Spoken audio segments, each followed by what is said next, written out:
Cash to 63232.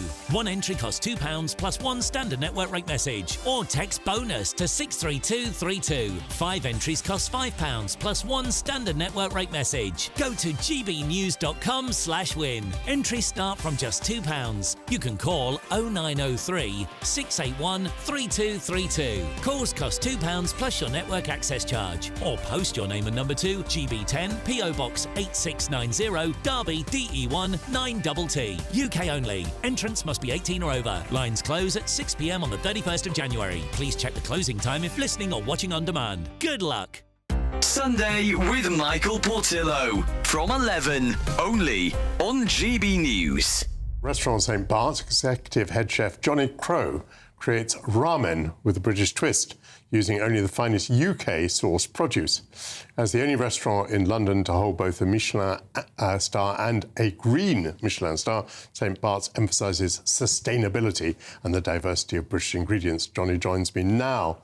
Johnny, congratulations on having these 2 Michelins. How do you get a Michelin green star? Probably a better question for the inspectors, but I mean, I think it's down to a lot of hard work. What hoops do you have to go through? So I think it's working every day on it.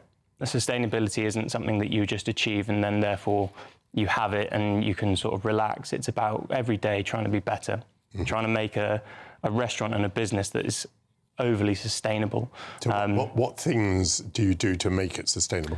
One of the main things that we've really tried to do is focusing on British produce, and actually, you know, part of that is about sustainability and food miles. A massive part of it for us was also about sort of helping the British economy and the farming economy and our fisheries as well. But yeah, no, the idea... I have a lot of farms near St. Bart's, which is in the heart of the City of London. Well, funnily enough, there's an amazing collective called Shrub Provisions, who we use a hell of a lot, who work with farmers all around East Sussex. So it makes a difference from flying it in from Kenya or somewhere else like that. But no, like a big part of it was, one, using British produce to cut down on food miles, but also helping sustain our farming industry. GB News, the People's Channel.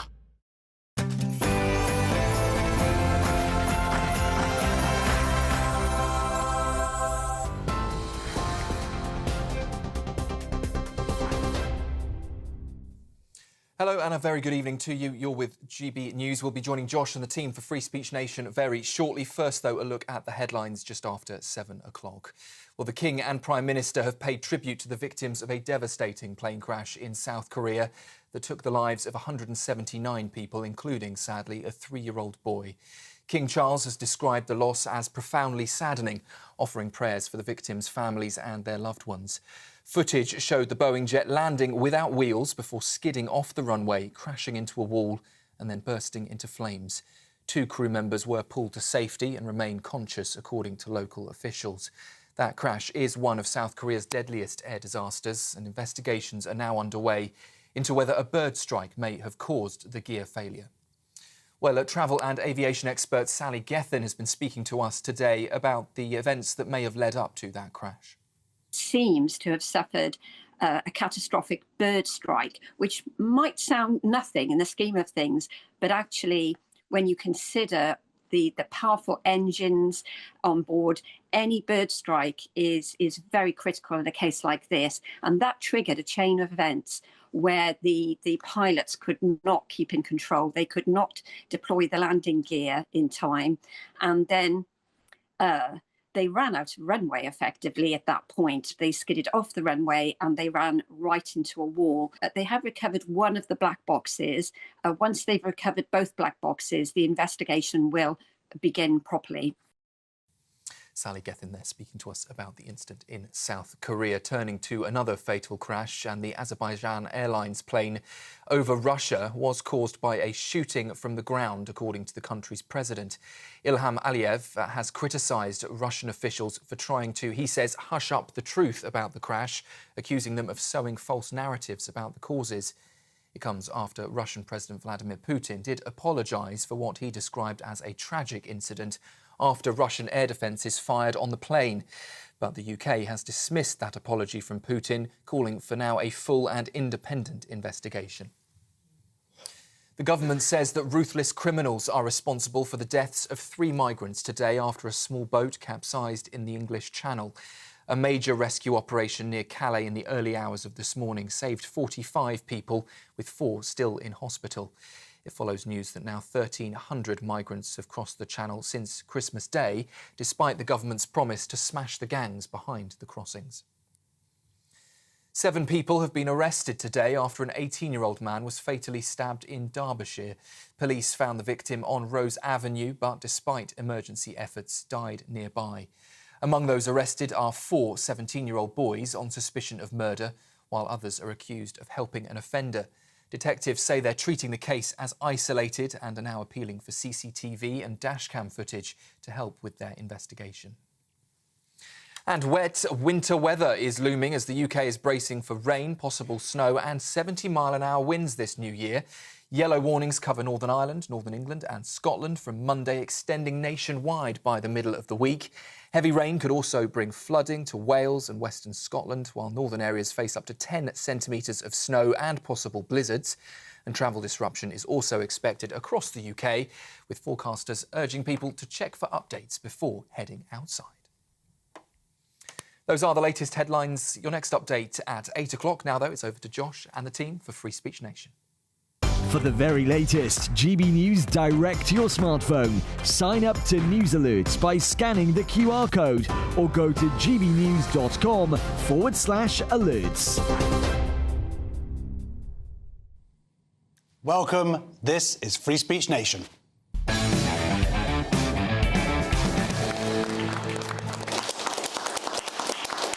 Hello. Now, as you know, this is a show where we take a look at the culture, current affairs and politics in the UK and around the world, and where necessary, we push back. Coming up tonight, should transgender people who hide their biological sex from partners be criminalised?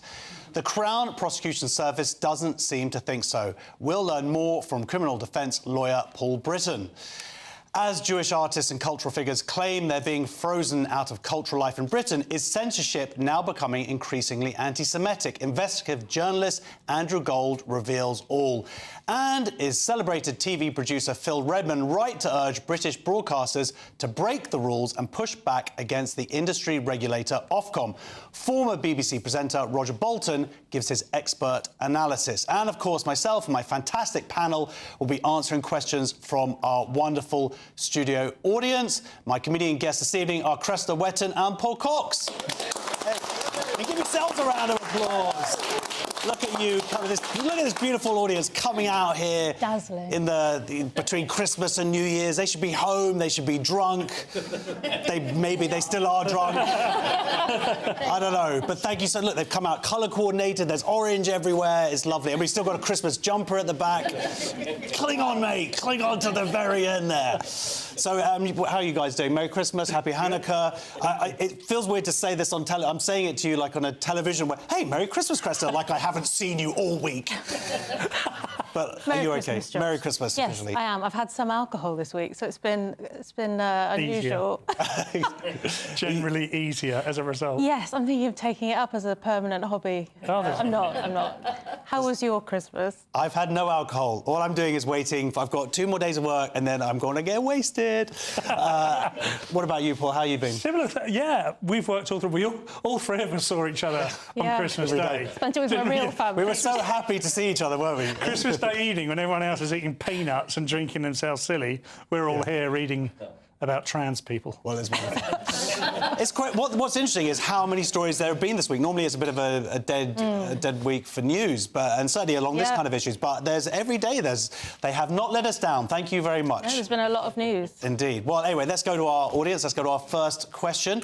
It's from Gilly. Hello, Gilly. Merry Christmas. Gilly. Oh, I'm already drinking. Sorry, Gilly. Okay, that's okay. Has Labour got it wrong on single-sex spaces? I suspect so. Britain's equalities watchdog has stepped in after Labour insistence that it would be unnecessary to strengthen the law to safeguard single-sex spaces. The Equality and Human Rights Commission will examine whether hundreds of public bodies' transgender policies correctly follow the Equality Act, which allows organisations to restrict access to women-only spaces such as bathrooms and those born female. What do you think? Have you heard about the story? Not altogether, but as a female, I'm very alarmed because I'm afraid if they didn't come out the same showroom as me, they shouldn't be in the same bathroom as me. Yeah. That's very good, yeah. I mean, that should be just the official policy written down. There should be male, female, and maybe others. There are other things that I could say, but others, because I don't feel happy with anybody that was a male. You know, it's fine if they want to be what they want to be, but I don't want them in my bathroom or public toilet. I think that's absolutely fine, of course, and that is the way that many people feel. Because I feel scared. Yeah, absolutely, because even though that individual may be totally fine, you just can't tell, and that's the point. Cressida, what's interesting about this story is we've had this kind of... the Labour, before they got in, they said that they would protect women's spaces. Then we've had this wishy-washy policy review saying, oh, no, this is all kind of trying to fudge it, basically. But what I love is how the Equality and Human Rights Commission, Baroness Faulkner was like, just called their bluff, right? It's extraordinary, isn't it? Relax, relax. It will never happen. Don't worry about it. It's definitely happened. So, yeah, I tend to agree with you. I mean, I'm always keen to say it's not necessarily...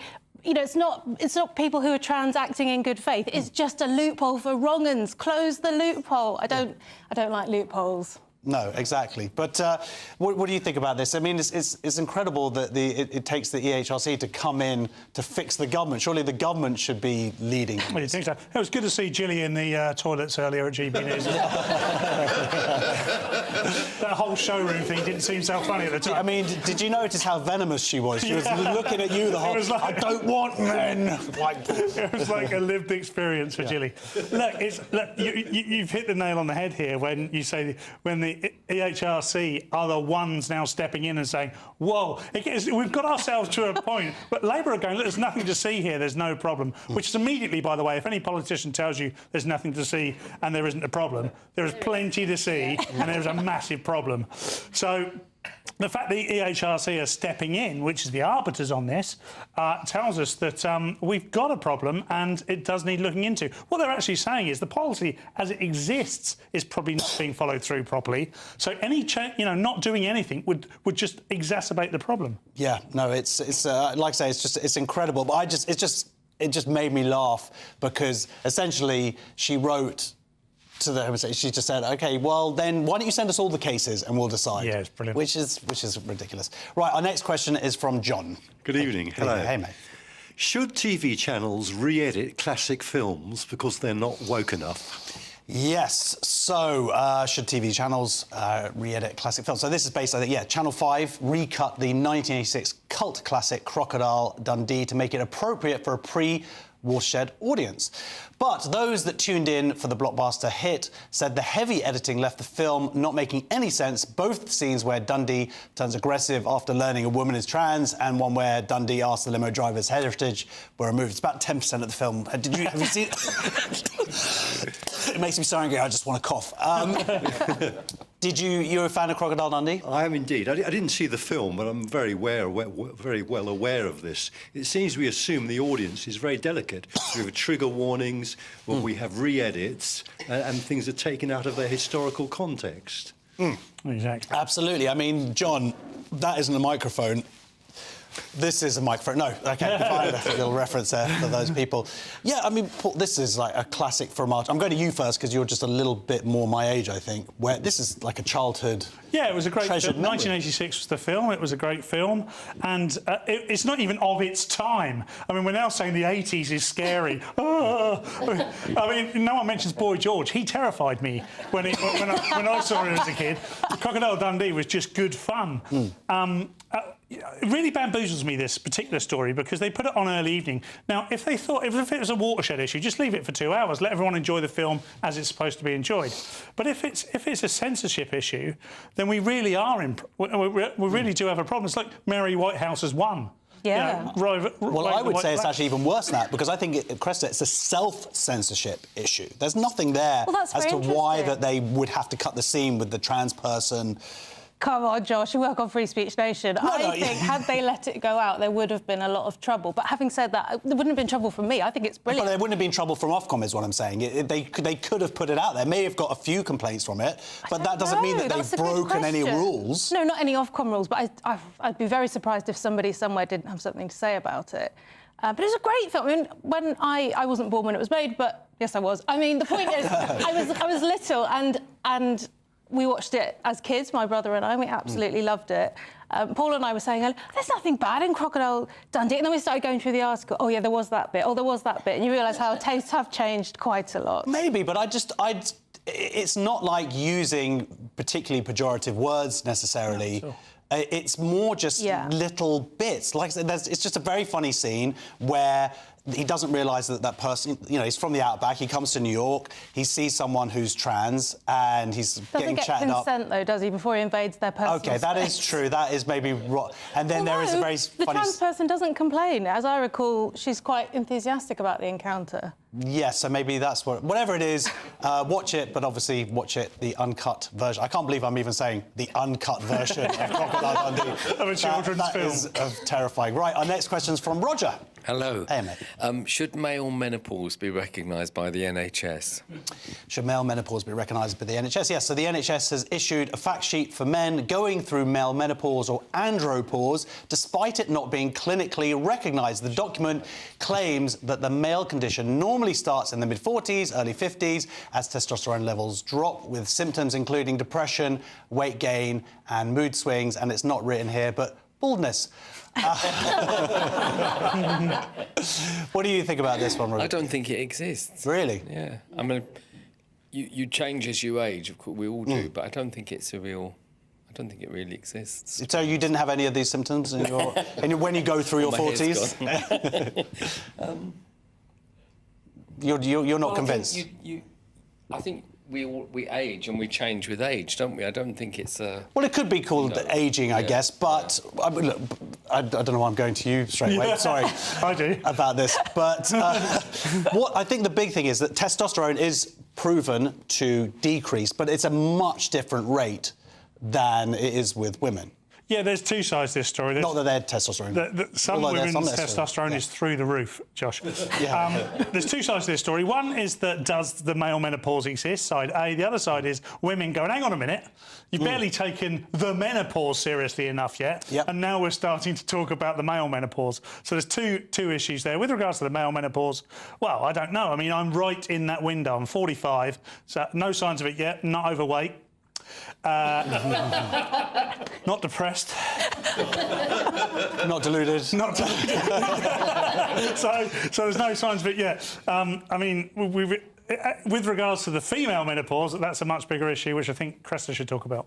Not yet, but thank you. Look, I work with loads of difficult middle-aged men. I didn't know all of them when they were younger, so I can't measure what the change has been. But I thought you could cure my colleagues with them not eating miso soup. I think I'd be a bit deluded, wouldn't I? Well, there's this idea of that not eating... This is one of the recommendations in this report. It was saying that don't eat soy. And there is, of course, the expression like that's a derogatory soy boy. That's a derogatory term. So Lewis Schaefer, our colleague, tofu as well, but Lewis Schaefer, our colleague, may well be right. This is why he's such a virulent... don't say that, Josh. I don't want to say Lewis is right. But if there's no medical basis, then no, the NHS shouldn't be... Well, there are... Obviously, I mean, look, I think you make a good point, Roger. It's about... There's going to be physical decline at this age. Yes. People have criticised this report, I think rightly so, partly pointing out that it doesn't mention... When women's reports are out about the menopause, it doesn't say women. It's just like people suffering from the menopause and all that. Except this document, suddenly men is all over the place. Right. Well, I guess we have to label it so you'll read it. Or, we should call it womenopause, to be fair. I've no idea. I think maybe they're just trying to be nice. Maybe the middle-aged men want a cuddle. They want to be involved. That's true, Chris. I don't know. But we're not allowed to ask, as you strongly pointed out one time. But the testosterone lack is a real issue. I mean, I think it is because it keeps coming up on the algorithm. Whenever I'm on Twitter or YouTube, it always says, "Are you low on testosterone?" I'm thinking, what do you know? Yeah. I just happen to be crying. You're probably doing less searches that you used to do. Our final question for the moment is from Fiona. Hello, Fiona. Hi there. How do you pronounce HMRC? Even asking the question there gives away the answer. HMR Revenue, HM Revenue, and Customs have said that their name can be pronounced with either an H or an H. This is a tricky one. H. Because, and this is crazy, it favours diversity. Recent adverts for the HMRC have featured actors pronouncing the letter both ways and in different accents. What do you think there, Fiona? H every time. It's an absolute pet hate. It's not H, it's H. So, do you think that there's a possible class element to this? Why are you saying that to me? Because you're so classy. I think H, as in hat, well, if you say dog, you don't say duh, do you? You say D. So okay. H is H. We've got a very confusing language. Yeah, we do, but you're still right. All I know is I just don't want to say HMRC in any, whether it's HMRC or HMRC, ever, yeah. It drives me out. There's an advert on here at the moment, like here during the daytime, telling you. You mean ear? Yes, exactly. Telling us, the great British public, to watch out for HGVs. And I have to listen to this about 10 times a day. It drives me nuts. It's just wrong. And that's OK. Things can be wrong. But don't acknowledge that, I think. But it's like, 2024, we don't do hierarchies. Nothing's better than anything else. Everything goes, no. Yeah. So why is HMRC making such a big deal out of it? Is it just a little thing so it gets people to remind them to put in their tax stuff? It's amazing how far the web of inclusion is now going. It's getting slightly ridiculous. Because I'm from a council estate, I've often said H because I wasn't taught proper, Fiona, unfortunately. But just in recent years, since I've become a TV celebrity, I've learned to say H. And now they're saying it's inclusive and open to absolutely everybody. So I think we should protect the English language, because as soon as that goes, our culture goes, that's already slipping away and it could be a problem. But I mean, of course, it is protecting the British language if it either way. If it is, there is, because there's the Cockney element to it, which gets even further. The H's go, so it's proper H. So there is a spectrum of H. That's correct, though. H. All right, well, there we go. Right now, next on Free Speech Nation, are trans people who hide their biological sex from partners committing a crime? The Crown Prosecution Service doesn't seem to think so. We'll learn more from criminal defence lawyer Paul Britton. H.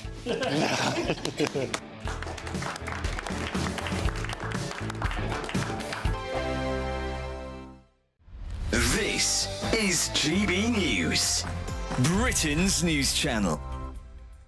Joined by international life coach Cheryl Findlay, who has joined forces with a Liverpool business owner, Kate Hill, of sustainable sportswear brand Lola Star, to empower women and inspire women across the nation. And to celebrate this partnership with the new Lola Star collection, the two will be hosting an exclusive event next Saturday. The sportswear brand was launched after, well, your story. You lost how much weight? So 16 stone, which is over £220, which wow. I know is quite significant. But during that kind of decade-long journey, I learned a lot about myself, and I learned a lot about what it takes to be successful, to be happy, to be well, and to just live an incredible life every day. Are you giving them goals to work towards or helping them structure their life? Yeah, so I don't give out goals, absolutely not. It's all about whatever an individual wants. So what we do to begin with is we understand, like, where are you now? Where are you thriving? Where do you feel really happy and excited in your life? And what's lacking?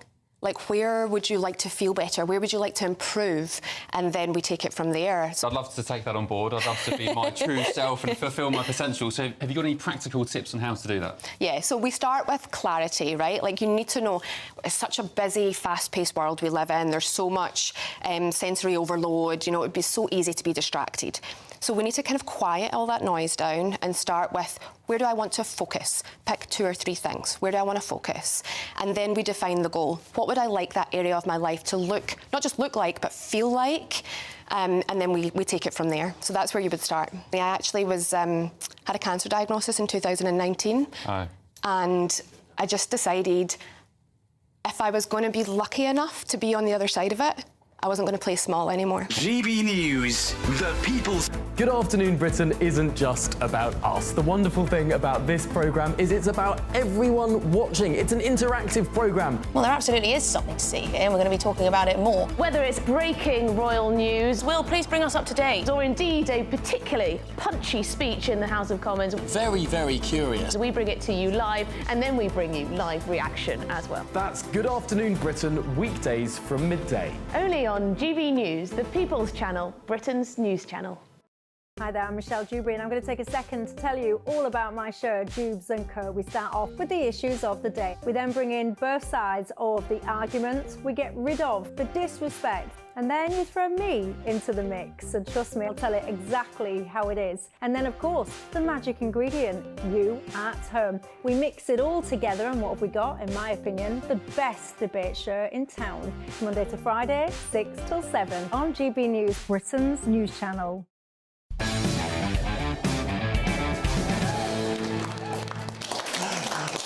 Okay.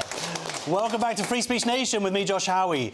Transgender people who hide their biological sex from romantic partners may not be committing a crime. That's according to British prosecutors. The Crown Prosecution Service has published new guidance covering the crime of sex by deception. For example, someone tricking a partner into sleeping with them by pretending to be a different sex. Critics say it should give a sinister green light for predators, or could, so I say, to escape rape charges by claiming they are trans. Now, we are joined now by criminal defence lawyer Paul Britton.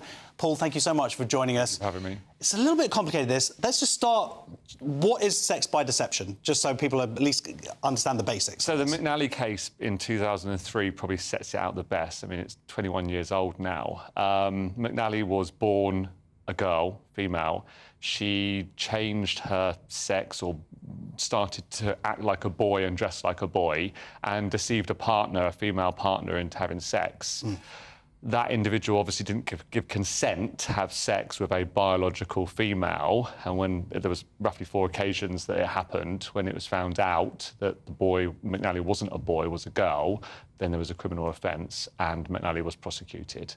Because the key part is the word consent. You have to be able to give informed consent, and the victim in that case had that ability taken away by being deceived and tricked into thinking that she was having sex with a boy. Yeah, and there was a similar case a few years ago. Right? There has been a few cases, but we're talking about cases that have gone to the appeal court, so that a court in this land has defined it unequivocally. OK. One of the key factors is the difference between sex and gender. Unfortunately, the case used gender a lot rather than sex in the case, and now, 21 years later, we have a more informed understanding of the difference between what a sex is and what a gender is. So this is the thing, the CBS, they brought out this guidance, but it feels, well, it doesn't feel, it seems very contradictory. It says one thing and then pretty much says almost the opposite.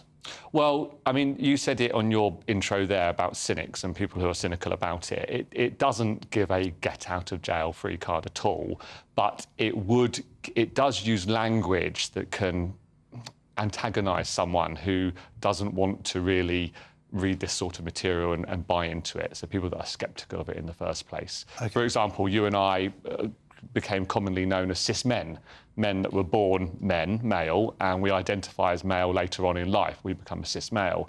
The guidance uses the term now non-trans. So you and I are now non-trans, just non-trans. It's like it's a Christmas miracle. It's just difficult. I have to say, it's keeping up with the terminology as it evolves is a task in itself. In a way, this is actually the end point of it, because it seems like it was always like everything was either going to be divided into trans or the holy class, so the holy class of trans, and then everybody else is non-trans. Well, and another part of the guidance that's quite annoying is it constantly says how the language that it uses is not meant to be offensive in any way, and it shouldn't be seen as offensive.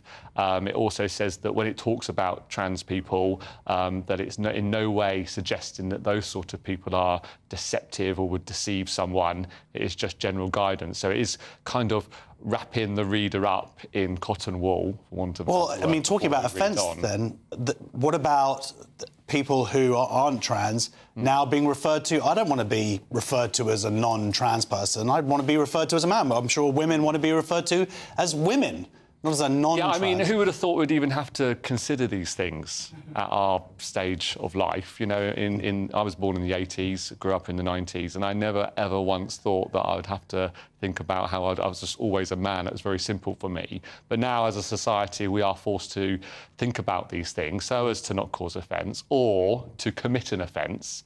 The guidance does deal with very serious offences, you know, rape. And like I said, it's not a get-out-of-jail-free card. Rape does carry the maximum sentence of a life imprisonment, although some people get upset when there is a minimum parole date. So you may get a life sentence, and in this country, life means life. But after 24 years, for example, you'll be able to make applications to come out on bail. But unfortunately, as we've seen, so few of these cases actually then go to court, and then the conviction rate is it historically low? I mean, it is low. I mean, you have to remember rape is only triable in the Crown Court. So in a Crown Court, you'll have 12 jurors deciding whether you are guilty or not. If they decide you're guilty, it will go to the judge for sentencing. So in a Crown Court, you are less likely, I should say, to be convicted than you would be in a magistrate's court, where you may have a judge sitting alone or a lay bench. Well, but if that's the case, putting out this guidance that seems more confusing, that runs counter to actually getting more convictions. I mean, I've read the guidance before coming on, and I didn't find it confusing, but that's probably because I read a lot of this sort of material. OK. It would ordinarily take a lot of... You have to read it several times and probably come away from it and go back to it again. And it's incredibly long, so you need to read it to the end to start making sense of what you've read at the beginning. But I understand that. I mean, and I don't have that lawyer's, I guess it's analytical brain here. But when you're dealing with things like law, like this, the point is to make it surely as simple as it can possibly be. And it feels like they've deliberately made it complicated, from what I've read of it, to kind of make it seem like, oh no, trans people shouldn't be in any way feeling like they are criminals, and we should make everybody's feelings. When it comes down to law, it shouldn't really be about feelings. That makes it convoluted. Yes. And reading it, so I didn't know that we are now non-trans. I've always thought that we were cis-male. So when it does redefine those terms and then continually uses them, sometimes you have to go back and refresh yourself on what the guidance has defined that term as meaning. Yeah, but I mean, for me, the term cis-male is offensive because I'm not a cis, I'm just a male. And to say that even put the prefix before it is to sign up to an ideology that I frankly think is incredibly damaging. Are you offended? Yeah, well, I don't. Yeah, I hate it. I mean, I'm not. I'm a little bit. No, I mean, I'm not offended. Look, I get death threats and whatever, so it takes. I've got a pretty thick skin by now. But it is something that I don't want. I would be offended if that's how someone would refer to me as, in terms of, I certainly would never choose that term to refer to myself. Yeah, and I would probably be offended if someone forced me. And that's what it feels like. It feels like it's compelled speech. We don't want it rammed down our throats. It's OK that it's out there. And if it is a term... This is why sex is different to gender, because gender, what people are saying is gender evolves with society norms and what we start seeing gender as, which is why individuals do start identifying as different genders. But then we can't define that, though, right? Whereas sex is immovable, really. We were born men and we'll always be men. Doesn't matter how much we try to change ourselves. If anyone did a blood test, they would... So they should really be putting, when they're writing guidance like this, using the term sex. And I know the government was... Well, the Tories, that's what they were going to trying to do before they got kicked out was to make it very clear that this is what we're referring to. And it feels like when they're using these deliberate gender terms, it feels like a way of them deliberately muddying the water for ideology. And catching us out on new terms. Yes. Like the non-gender, and like I said, when I read it today, that was a first for me. Yeah, and it should be pointed out that, and Cresta made this point earlier, but it's not that every or any trans people would ever use this necessarily. It's more that once you have a loophole, the wrong uns are going to go for that loophole. And that's what it feels like to me. They've left a loophole there, and they've done it because they weren't brave enough to just go, men are men, women are women, and that's how we're going to base our legislation and laws on. And it's a cop-out. So anyway, Paul, thank you so much. Happy New Year. Thank you for coming in. Really appreciate it. Thank you very much. Paul Britton, everybody. Next on Free Speech Nation, we'll answer more questions from tonight's live studio audience, including whether the Bible could actually be pro-trans rights. See you in a couple of minutes.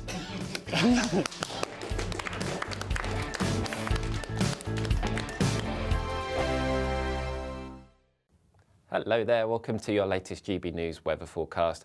Well, as we move into 2025, the weather is certainly turning much more unsettled across the country. A risk of some disruption in places as areas of low pressure move in. But at the moment, we still have high pressure across the south, keeping things fairly settled here. But weather fronts already providing plenty of rain across Scotland. And if anything, as we go through the course of the evening, that rain intensifies across parts of Scotland. Also, could just see some snow beginning to fall across the higher ground. Further south, a fairly quiet night to come, albeit rather cloudy, but that cloud cover will generally give us a fairly mild night. Although some clearer skies across the very far south, we could see lows here of around 3 to 5 degrees.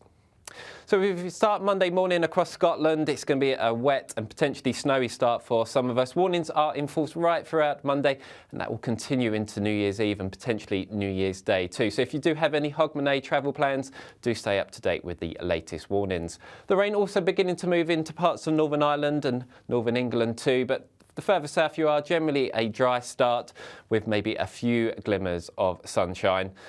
But for most of us, really, it's going to be a fairly cloudy Monday. The best of any brightness really will be reserved across the far south. But even here, we could just see a few showers develop. But for Scotland especially, a very wet picture here, although the far northwest may well just turn a little bit drier as we move into the afternoon. Mild for most of us, but up across the far north, we're just starting to see this cold air just begin to move a bit further south. So a pretty cold afternoon to come for much of northern Scotland. Into the evening, another band of rain then begins to move into Scotland, so turning wet once again with, again, risk of some snow in places. Remaining fairly quiet for the time being across the south, but for all of us, as we move into 2025, it's turning unsettled with the risk of some wind, rain and potentially snow. It's Patrick Christys tonight, and here we do things differently. It's explaining the absolute madness of this, doesn't it? It's explosive. I mean, this is very good. It's lively. 850. Your government sat there, Sean, and it did nothing. It's controversial. And the Middle East has been in turmoil since before I was born. It's everything you need to kickstart your evening. Everyone's had their Weetabix tonight. I love to see it. That's Patrick Christys tonight, weeknights from 9 p.m. Only on GB News, the People's Channel, Britain's news channel. Join me, Camilla Tominey, for a frank and honest discussion with those in power that cuts through the spin and gets to the heart of the issues shaping our nation. You haven't confirmed that you want to stand as leader, but you haven't ruled it out either. This report basically says that he's not fit to stand trial. Is he indecisive? Incompetent? I deliver the dose of reality Westminster needs. That's the Camilla Tominey Show at 9:30 every Sunday on GB News, the People's Channel, Britain's news channel.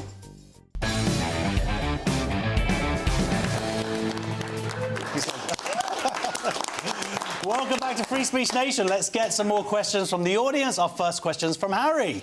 Hello, mate. Good evening. Good evening. Does the panel think the Bible is pro-trans?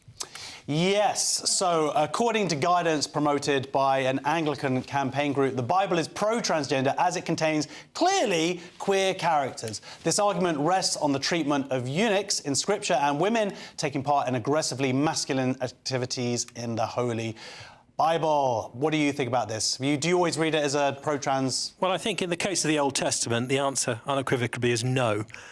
In the case of the New, I guess the Church of England can latch onto any cause it chooses. Wow. Someone's got an axe to grind.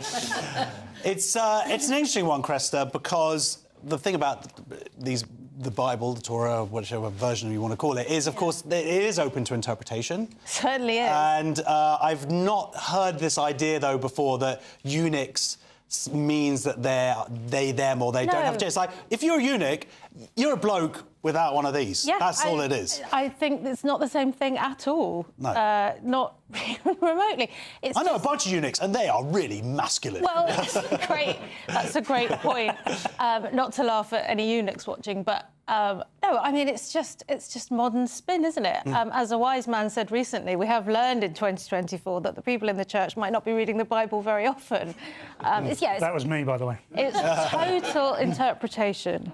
Yeah, Jesus' encounter with a Samaritan woman, that was the idea that John hints that she's intersex. I didn't get that from that particular passage. No, I don't either. And I don't think it is unequivocal. I think it is explicit. I mean, just in Genesis alone, Genesis 1, verse 27 says, in God's image he made them, male and female. Then the whole of the scriptures from there on in, this is just verse 27, by the way, just talks about male and female, as in two genders. I will pay you £100 if you can do verse 28. I'm going to go with that. We'll just give that a charity and pretend I knew. No, I don't know verse 28, unfortunately, but it's very clear that within Genesis, which is the very first book of the Bible, that God makes male and female in his image, and it's just two genders. I did say this the other day about the church not reading the Bible, and I said it tongue-in-cheek, but it seems more and more likely. With Justin Welby and the like, the ideology seems to be infesting the church in some way, and they don't. Right, here's the thing. I always stand by this. You can be Christian and still be kind to trans people. There's nothing stopping you. You can be any religion and still be kind to trans people. You can be any non-religion. You can be atheist. You could be absolutely... You can't be agnostic, though. No, that doesn't make sense. But you don't need to take the Bible or any holy scripture and try and manipulate it so it meets your modern-day narrative. It just doesn't work. No, but I think that's a very good point. Christys, we're talking about two religions here, don't we? The mishmashing of two religions. Yeah, that's a great point, yeah. Thank you. Yes, I agree. I think if you're being ideological about... I don't understand why you want this kind of approval from the church. It doesn't make sense to me. I don't think it's if anything, approval. I would say you don't want to be involved in the church. Do your own thing, but you don't think it's approval. Sorry, Chris, I didn't mean to talk over you. I don't think it is approval. I think it's trying to be a gotcha moment. Look, the Bible, of all books, says that talks about trans or intersex people. It doesn't. Sorry. No, it doesn't. And you know, you've had sort of drag queens in churches and whatnot.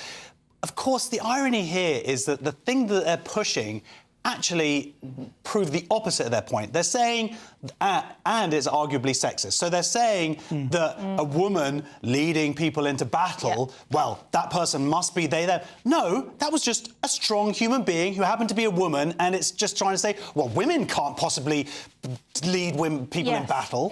It sounds progressive, but isn't, absolutely. Yes. It doesn't allow for the lovely phrase, on average, women are like this, but sometimes they're like that. Very good, thank you. That sums up perfectly. Right. Oh, well, we got one applause there from Barry. He was like, yes. Our next question actually is from Barry. Oh, there you are. Has the Ministry of Defence, do you think, gone woke? Yeah, has the Ministry of Defence gone woke? So the MOD bosses have threatened to strip the cross from the badge of army chaplains to make the department more diverse. Instead, there'll now be a King Charles cipher between the Crown. The proposed badge has been condemned by Lord Dannatt, former military chief. What do you think about this, Barry? Well, I always think that Christianity always seems to get the rough end of the deal, and I basically think that the cross really should be worn by anybody that is of that persuasion. Well, absolutely, and it should be pointed out that it's not just that. There's also a Star of David for... The Star of David also. No, as well as crosses, like they're depending on your religion. And I wouldn't even have a problem...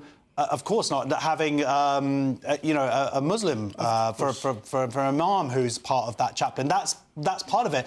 To just kind of get rid of religion for the chaplain services, totally. That's what feels wrong to me, Christys. Right? It's a chaplain. Yeah.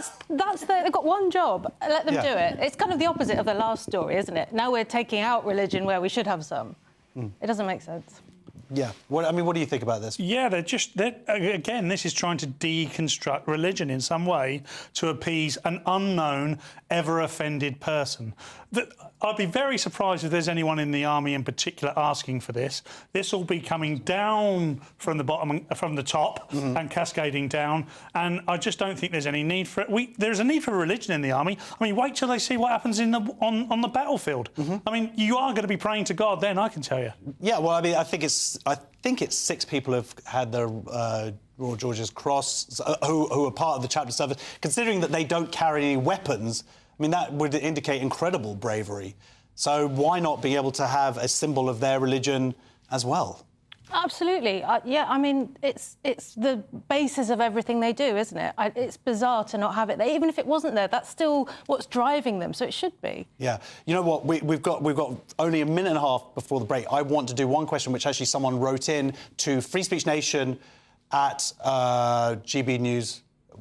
So Free Speech Nation at GBNews.uk. That is our new web email address. If anybody out there has any questions that they want asked, if there are any topics that you feel that we need to cover, please do email us at that. So, anyway, the next question is, this is what someone's written in. Should the Met be paying thousands of pounds for a convicted criminal?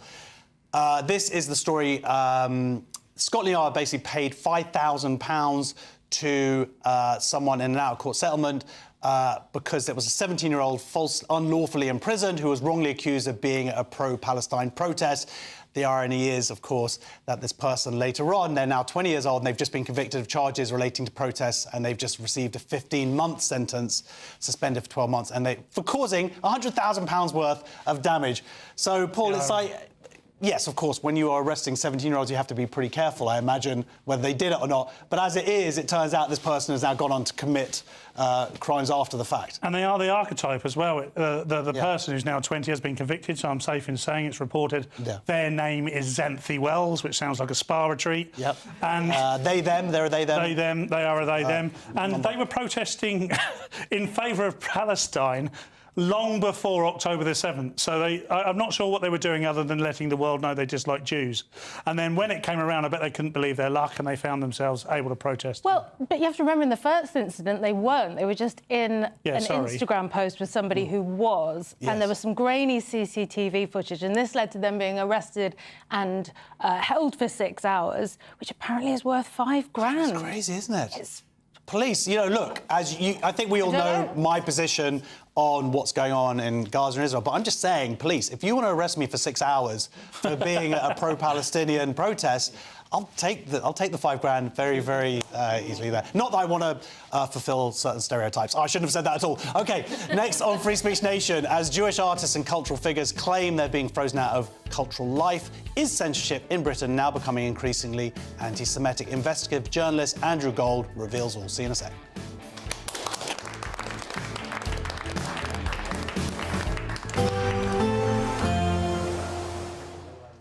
Can't wait to get in that sea. Lovely and warm. Just like the feeling of having great travel insurance. All Clear Travel Insurance sponsors GB News Travel Destinations Forecast. Hello there, welcome to your latest winter sun forecast. Well, as we see out 2024, it's going to remain fairly unsettled for parts of Cyprus and Greece. This area of cloud and rain continues to linger here. But for much of Italy, Spain and Portugal, a fairly quiet couple of days with some late winter sunshine here. A few showers for Madeira, maybe just creeping into Canaries. But as we approach New Year's Day itself, it should be fairly fine and dry across the Canaries. All Clear Travel Insurance sponsors GB News Travel Destinations Forecast.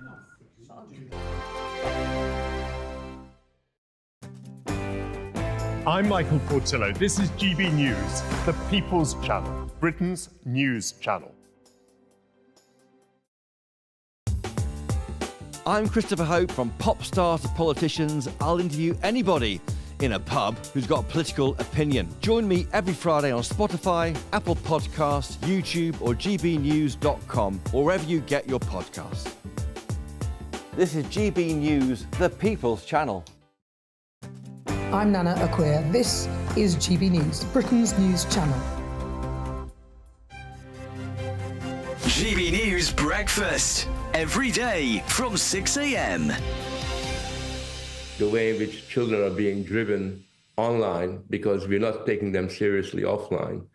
And what we're tending to do is seeing the problems entirely on the social media, forgetting the fact that we've given up on children being able to work independently and play independently outdoors. We've basically created a world where the digital bedroom has become this go-to area for a lot of young kids. We've given up on old-fashioned parenting, where we try to cultivate their resilience. And now we blame everything, all the problems that occur online. You have to remember that if you take something like bullying, bullying doesn't have to only take place online. It happens all the time, offline, in everyday life. But yet we only see the problem on the social media, and there's this obsession with the social media where every single problem that afflicts childhood is blamed on it. And that distracts us from actually understanding what we're doing wrong with children. So for me, and I hate when I see children with digital technology, when I see them with smartphones. I'm not a fan. I'm much more concerned about the fact that parents use their digital phones when they're having dinner with their kids and giving very bad examples in relation to that. But the real problem, it seems to me, is offline, and that's why we've got to crack the issue. So for me, the banning issue is entirely a headline-grabbing political gambit. And I think that we should be much more focused on the real problems rather than delude ourselves that anything will improve. GB News, the People's Channel. In the GB Newsroom, we bring you the news as it happens. With our team of dedicated journalists across the UK, we're ready to keep you up to date with what's happening every half an hour, every single day. Bulletins here on GB News, the People's Channel, Britain's news channel. I'm Stephen Dixon, and thanks for joining us on GB News, Britain's news channel.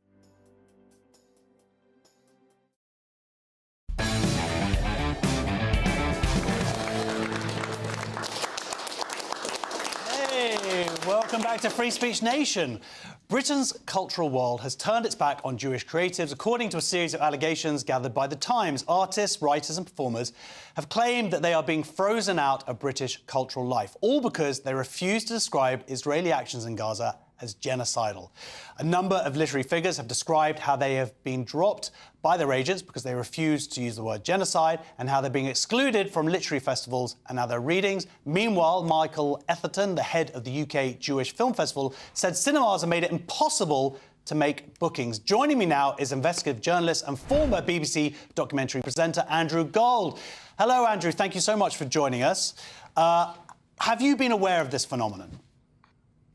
Yes, it's something that has touched my life and my career. I was trying to make documentaries for quite some time and was always told, oh, you're a white man or whatever. But at one point I did say, well, OK, listen, I'm Jewish. Is that anything? Is that a minority that will help me in any way? And I was laughed out of the room and told, somebody said to me, if I said what I really think about that, I'll be in a lot of trouble. And I never got them to actually expand on what that meant. Yeah, but what you did, and this is why you make such a great guest for this, is that you went out and you then made your own content, which is something maybe this sort of brings to me images of what happened, like Yiddish theatre. If these cultural gatekeepers are going to admit Jews, then in the past that happened, and Jewish people went out and started their own publishing houses, started their own film industry. Yeah, that was the only choice, really. I mean, I tried for about 5 or 6 years, just going from meeting to meeting, and I was told no, for reasons related to my ancestry, which is absurd, and it's an absurd and sorry state of affairs. But I did eventually go, right, I've got no choice. I have to start making my podcast. I had no money, I had no anything, and just went with it. And I know a lot of others are doing so as well. And it might be the only way that we can really fight back. I think we are in trouble. And I think this might sound a little bit over the top, but I think we're possibly about to face a global Holocaust. I mean, I know that sounds almost facetious, but I don't really see a way back from this because Jews make up such a tiny percentage now of the country and the world. They are outnumbered by people who hate them, let's say. I know, in certain countries, particularly predominantly Muslim countries, those countries where people are coming over to our country right now from those places have percentages of sort of 90 to 100% of people who have unfavorable views of Jews. It's just a fact that the more that this happens, the more Jews will be pushed to the fringes. And yes, we can make our YouTube pages, but we're scared. But when I'm just saying what I just said now is scary. I don't want people knowing where I live, and all of those kinds of things are very difficult for my family. And those are the sacrifices that you and me and many of us have to make right now. Yeah, I mean, we're already seeing France's Jewish population basically moving elsewhere, moving to Israel. When it starts in the arts, though, it's like that's the canary in the coal mine. I mean, that's a phrase that we use anyway. But the arts, when the liberal arts suddenly Jews aren't allowed, that surely is a terrible sign, and it's terrible for our culture. Yeah, there was an interesting article, I think it was in the Standard a couple of months ago, by Jordan Peterson, where he talked about Jews as the canary or the litmus test for when a society is going wrong. It's when they turn on the Jews, because the Jews are known and have a long tradition of having some success. I know some Jews don't want me to say that or don't like to say that, but, it's staring us in the face. Just look at the percentage of Nobel Prize winners. Jews are not the only ethnicity where that's true. I mean, it's true of many different ethnicities. But even so, those ethnicities are also being prejudiced against right now.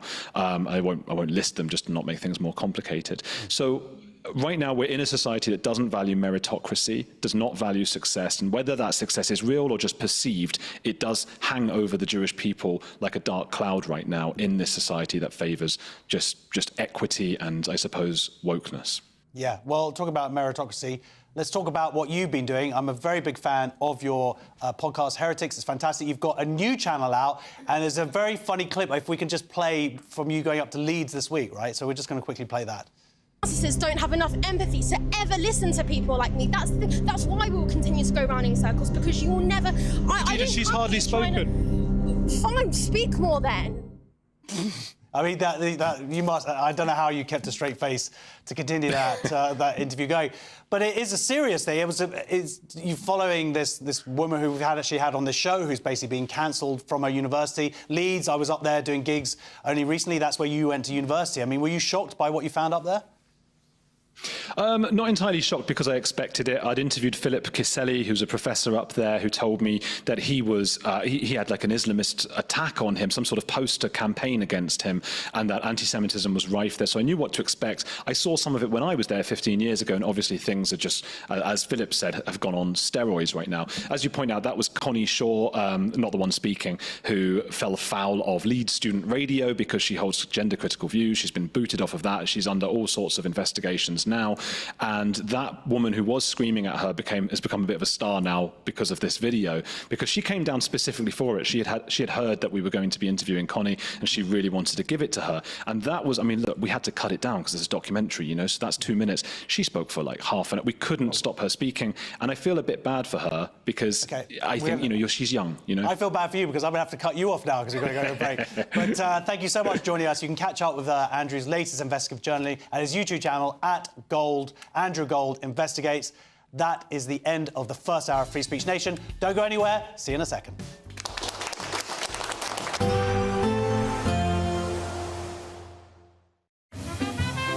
Heavy showers first thing will be followed by a warm, cosy day. Boxed boilers. Sponsors of weather on GB News. Hello there, welcome to your latest GB News weather forecast. Well, as we move towards the New Year period, the weather is going to be very unsettled. All of us seeing a spell of rain at times and also some strong winds, and in the north could also see some snow. Out there at the moment as we end the Sunday, still got high pressure in the south, keeping things settled here, but weather fronts already across Scotland, and as we move through the course of the night, the rain here is going to intensify, some heavy and persistent rain developing, also some snow as it bumps up into some colder air, especially across the northern half of the country. Warnings do come into effect overnight, and they'll continue right into the New Year period. So if you do have any travel plans, do stay up to date with the latest warnings. Elsewhere, it's a fairly quiet start to Monday, but as we zoom into Scotland, you can see plenty of rain and also some snow in places. So a very tricky start to the day here, and unfortunately, there's not going to be much improvement in parts of Scotland throughout the course of the day. Some rain also just knocking on on the doorsteps of Northern Ireland, maybe some patchy rain also for Northern England. But for the rest of England and Wales, generally a dry start, albeit rather cloudy. But some breaks in the cloud will develop as the winds continue to freshen. Could come quite strong across parts of the Pennines at times, could see some buffeting on the roads here. But really, the lion's share of the wind and rain will be across the north. Some colder air also beginning to seep further south across Scotland, so increasingly cold here with, again, risk of some winteriness in places. But further south, it's generally going to be another mild day. And then for New Year's Eve, a very unsettled picture across the north of the country. Further wind, snow and rain warnings in force here. Fairly dry initially across the south, but some of this rain will spread its way southeastwards as we go through the course of the day. After a very brief calmer interlude, maybe around the bells, another weather system moving in for New Year's Day, bringing a renewed risk of rain, wind and snow.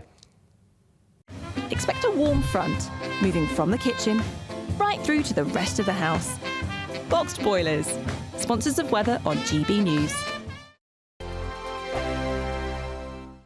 There's still plenty of time to grab your chance to win our biggest cash prize ever, an incredible £50,000. What would you spend £50,000 on in the coming year? Spectacular holidays, a brand new car, home improvements, or maybe you'd just like to save it for a special occasion? For another chance to win, text cash to 63232. One entry costs £2 plus one standard network rate message, or text bonus to 63232. 5 entries cost £5 plus one standard network rate message. Go to gbnews.com/win. Entries start from just £2. You can call 0903 681 3232. Calls cost £2 plus your network access charge. Or post your name and number to GB10 PO Box 8690 Derby DE1 9TT. UK only. Entrance must be 18 or over. Lines close at 6 p.m. on the 31st of January. Please check the closing time if listening or watching on demand. Good luck.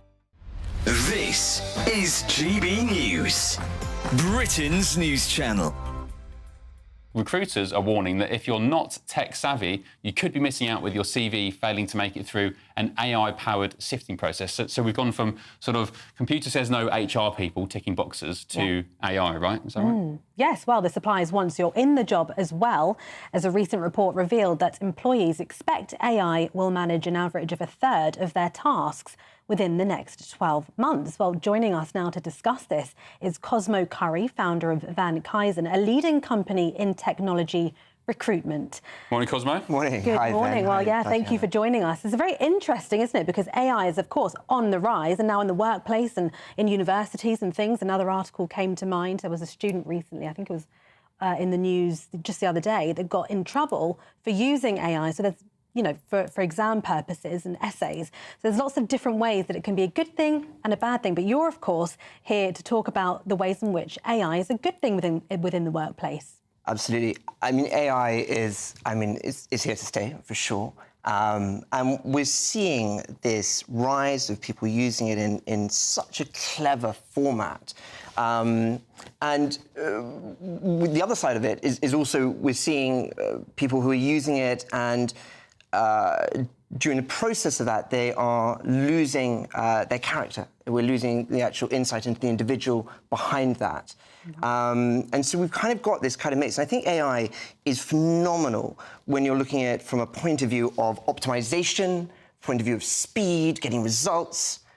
But I think we have to remember that, you know, the fundamental of recruitment is people. And we cannot substitute the people, the personal aspect, by replacing that with AI. GB News, the People's Channel.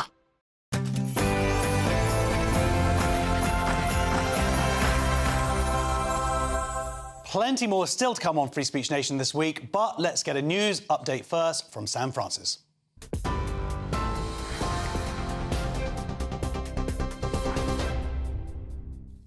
Very good evening to you. From the newsroom, the top story tonight. The Prime Minister, Sir Keir Starmer, and the King have paid tribute to the victims of a plane crash in South Korea that killed all 179 passengers and most crew on board.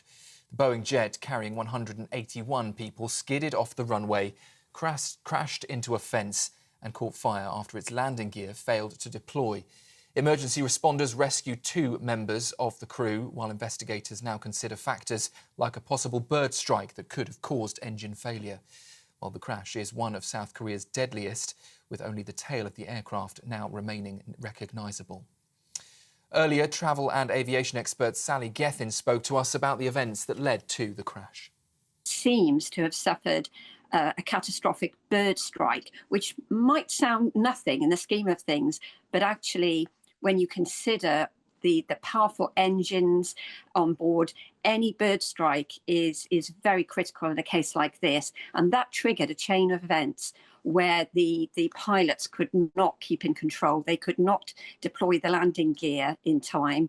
And then they ran out of runway effectively at that point. They skidded off the runway and they ran right into a wall. They have recovered one of the black boxes.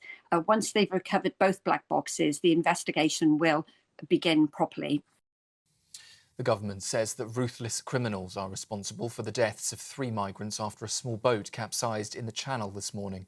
A major rescue operation near Calais saved 45 people, with 4 still in hospital. Authorities warn the death toll could rise further. It follows news that over 1,300 migrants have now crossed the Channel since Christmas Day, despite the government's promise to smash the gangs behind the crossings. Labour is facing a countryside crisis as new polling has revealed that rural voters are angry over a planned tax raid on family farms. A poll in the Telegraph newspaper suggested that only 1 in 5 believe that Labour cares about countryside communities. Keir Starmer's approval ratings among rural voters are being described now as catastrophic, with concerns mounting over his so-called family farm tax. The Prime Minister is also under pressure to address backlash after a major speech called his Plan for Change. The Education Secretary says that tax breaks for private schools are a luxury we can't afford ahead of a new policy coming into effect. Bridget Phillipson has defended the plan to end exemptions, claiming it will raise £1.8 billion each year to, she says, fund state schools and recruit more teachers. Critics, though, including the Conservatives, say it's a vindictive policy that will only hurt children's education. The government insists the policy is supported by middle-class parents who are struggling with private school fees and believe that better funding for state schools will improve life chances for everyone. And the UK has pledged millions more to help investigate Russian war crimes in Ukraine. The government's announced an additional £4.5 million to support bodies like the Ukrainian Prosecutor General's office in holding war criminals to account. It follows an earlier pledge of more than £6 million for war crime prosecutions. It comes as the United Nations has already confirmed war crimes have been taking place during the conflict, citing evidence of executions and of torture. Those are the latest headlines for now. Plenty more still to come. I'll be back with you in an hour. For the very latest GB News direct to your smartphone, sign up to News Alerts by scanning the QR code or go to gbnews.com/alerts.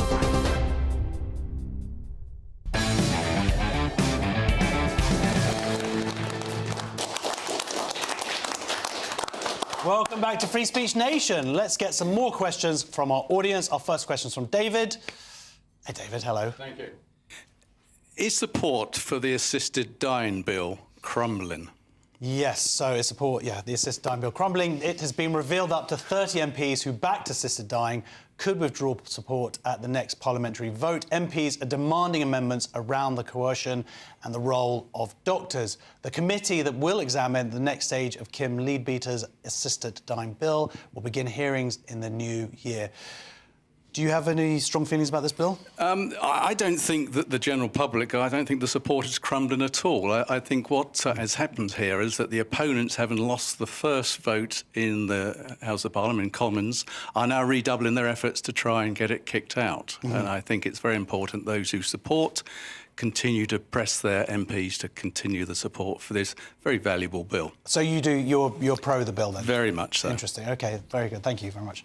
Paul, what about yourself? There's the danger, or the people, there have been a lot of, it's a very hotly contested bill, but of course it seems to be around this idea of coercion.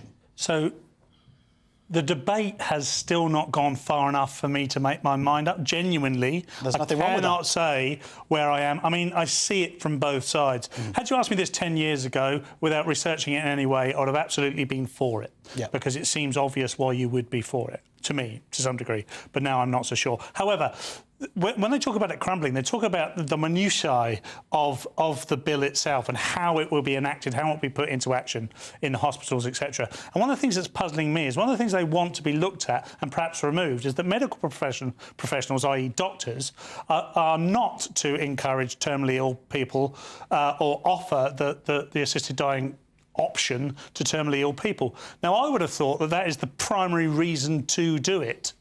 So I'm getting more and more confused. If you are terminally ill and you've got a matter of months and you're in a lot of pain, it is now an option, or it could well be an option, so why wouldn't... Part of the problem, Cressida, is what this idea of terminally ill isn't always set in stone, right? Well, yes, that's true. That's another topic. I think I get the impression what they're suggesting is they want the patient to ask for this service. Like a riddle. Like, we can't...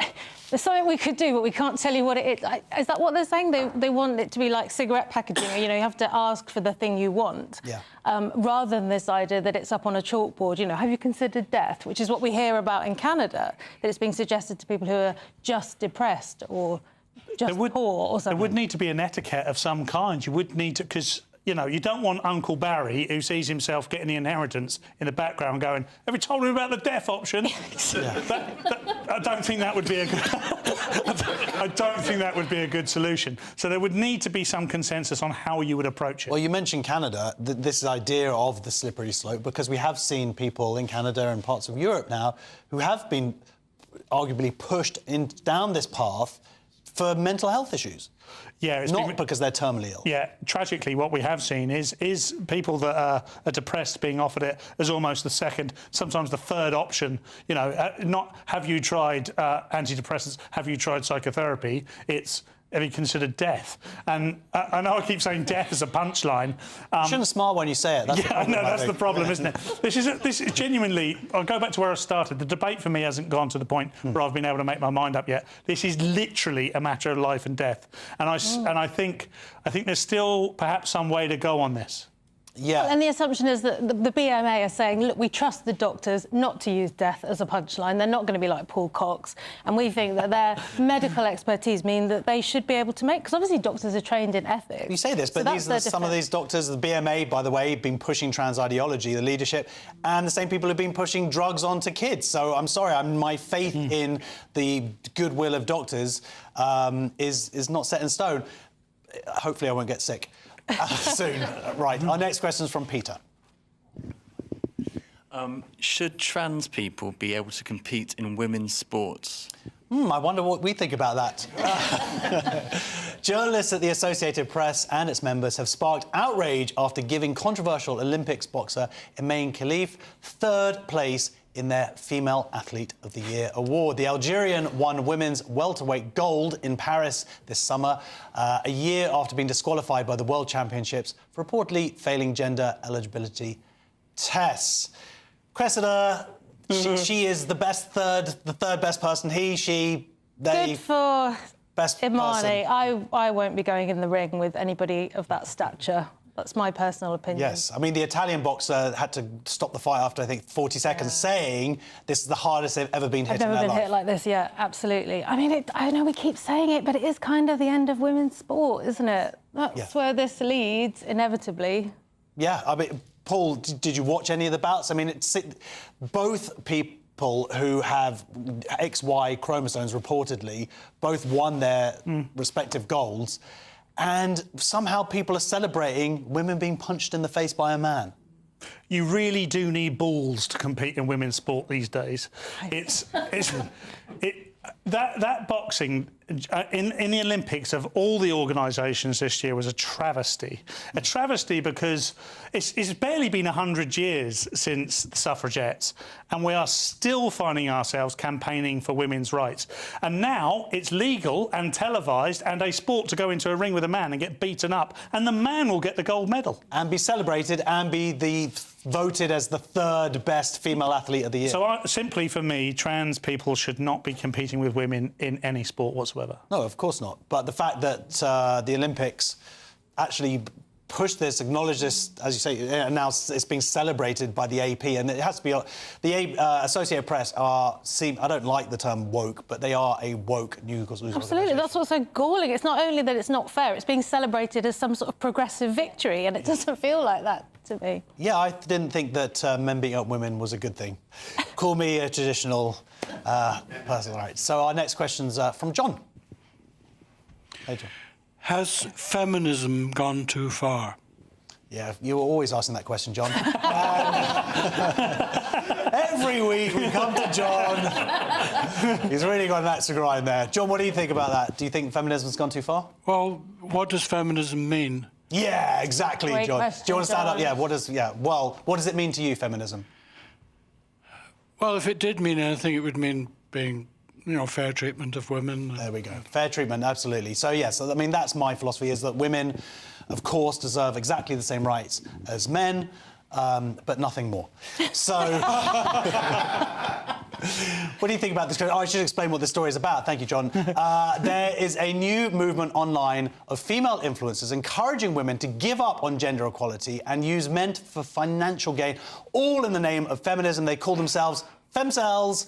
Rather than fighting for pay equality, a man should provide for a woman, and women must embrace feminine energy to secure a husband. Characteristic of men and women being fundamentally different there. Cressida, what do you think? It's all so You got anything to aggressive. say about this, Cressida? It's all so aggressive, isn't it, John? I think fair treatment of everybody would be lovely. Of course it's gone too far. I mean, it's time for a rebrand, wasn't it? We're due another feminism, so we're now having this sort of, super fourth wave? angry but very good-looking, try and trap a husband. I mean, guys, we're all the same species. You wouldn't know it, would you? You think it's men versus women all the time. I just think men's problems are women's problems, and women's problems are men's problems, and we're all a bit confused at the moment. Well, coming out of the last 10, 15 years, that makes perfect sense. What do you think about this? Is this, do you think it's kind of reactionary to what we've seen over gender confusion over the last years? Like this idea of trying to recreate a certain idea of femininity? Yeah, femcells is not... Yeah, I do. I believe it is a reaction to what we have seen. It's no wonder people are confused. I'm not surprised there are factions and reactions to the problems that we've seen. I mean, femcells is a terrible term because it invokes incels, and incels is involuntary celibate men who tend to write manifestos and then go on a rampage somewhere. Yes, and there was an implication that that was going to happen with women. That is highly unlikely. Women, that's just not... Unfortunately, the recent school shooting in the States was carried out by what is being described as a femcell. This is a young 15-year-old girl who has said about this ideology, and that's why she's done it. I don't know if that's true. That's alleged. It's just what I read on Twitter, and we know what that's like. But it's created this environment now where women are fighting for their place. Women were made equal to men. They were always made equal to men. We seem to have mixed this up in this soup of nonsense. Well, you say women are made equal. Women have fought for the equality that they... Well, we can't be equal because we are different, and that's the trouble. That was going to be my point. Tried to have it all. Sorry, Paul. Yeah, no, that's absolutely... No, please do make the point, because all I was going to say is we are... How gallant of you. We are complementarily equal to one another, different and equal in different measures, and equal measures, so that, we were formed so that we could work well together. And what we've decided to do is disacknowledge, don't know if that's a word or not, that women are different to men and men are different to women, and therefore we end up with this problem now where everyone's like fighting for space. Well, I don't think there's any need to. Yeah. Interesting. But this idea that women are going to...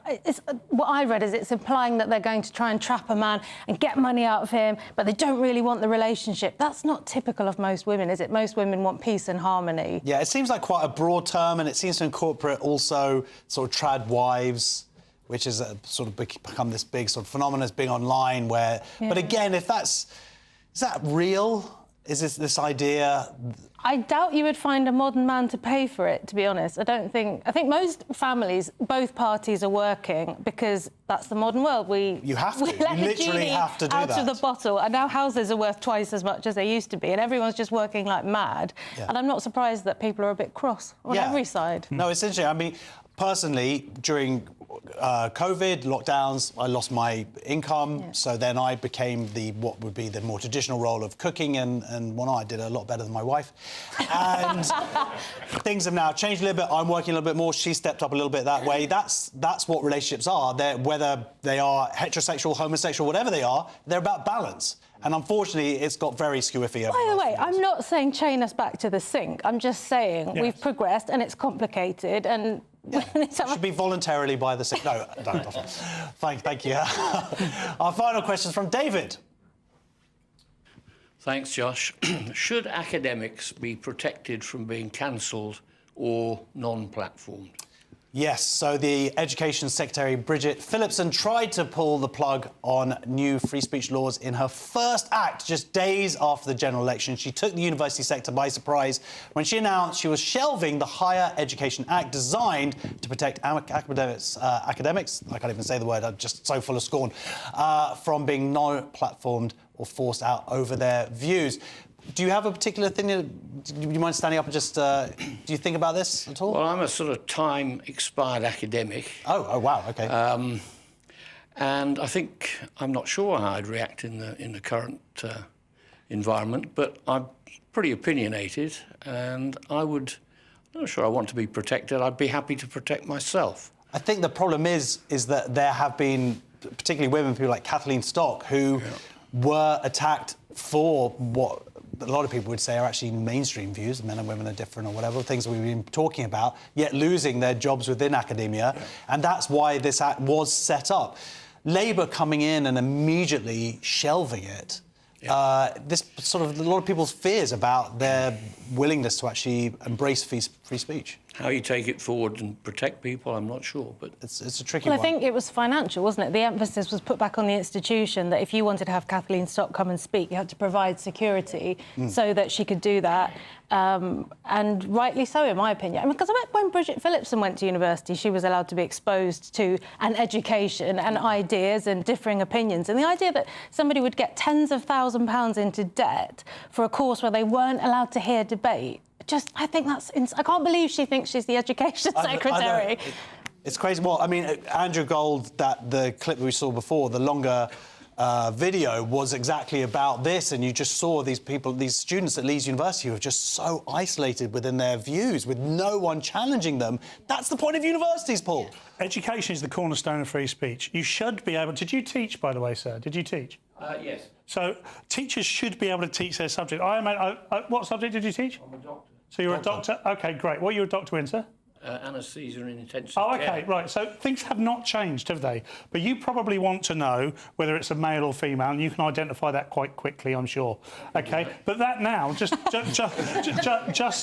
on its own, is a controversial statement. I've asked you whether you can identify two genders, and you said, yes, I can, you absolute bigot. Now, this is where we find ourselves. It's really, really unfortunate. And Phillipson here, wittingly or unwittingly and outside of her consciousness, has made a huge error. Yeah. Well, I think that what we knew, obviously, that she'd done this, but the fact that she'd come into power, that this was the first point of call, this was the most urgent thing we've got to sort out in education. Yeah. This would have been actually something good the Tories had done, and they took it away straight away. And so I think it's a travesty.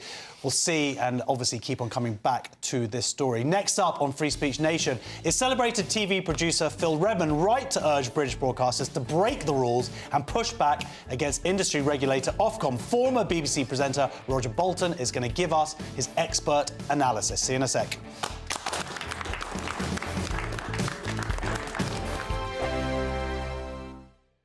This is GB News, Britain's news channel. Love a bit of baking and share some hot tips.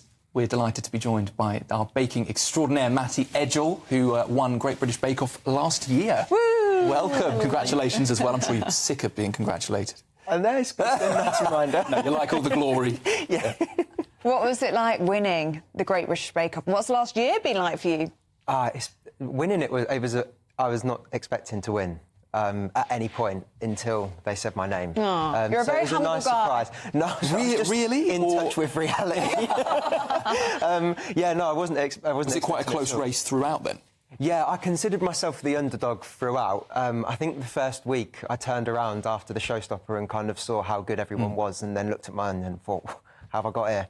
And that kind of theme followed through. But then that surely like an underdog. Yeah, it did. Actually, I'm going to get better throughout this. Yeah, I think it made me kind of like really tune into the feedback that they was giving me and trying to embed that throughout. So that's probably why. Could you feel yourself improving as the series went on? Definitely, and I think also, like, kind of simultaneously, my confidence improved at the same time, and then that, like, little bit of belief in myself probably helped out as well. What was your strength? Biscuits, cake, bread? I think cake's my strength. I think cake, typically, if you start baking, that's probably where you start, isn't it? So that was what I knew most. How did you start baking? I've been asked this so many times since... You don't know? I attribute it to my nan. Sweet. But, yeah, I would say, I think most people probably attribute it to, like, a grandparent or something that they maybe done with, like, their parents when they was growing up. So that's... I'll give it to my nan. Or the major lockdown baking boom. Yeah, banana bread. Everybody... All over the place, isn't it? It's good. Yeah, it's really good. I love a banana bread, even now. GB News, the People's Channel. We're proud to be GB News, the People's Channel, and as you know, we always love to hear your views. Now, there's a new way of getting in touch with us at gbnews.com/yoursay. By commenting, you can be part of a live conversation and join our GB News community. You can even talk to me, Bev Turner, or any of the members of the GB News family. This is Britain's Newsroom, where your voice matters. It's just astonishing. With expert analysis and honest opinion, we don't just keep you informed. We bring you unique perspectives you won't see anywhere else. Can't argue with any of that. When the news happens, it happens here. On Britain's Newsroom, weekdays from 9:30 a.m. Only on GB News. In the GB Newsroom, we bring you the news as it happens. With our team of dedicated journalists across the UK. We're ready to keep you up to date with what's happening every half an hour, every single day. Bulletins here on GB News. The People's Channel. Britain's news channel.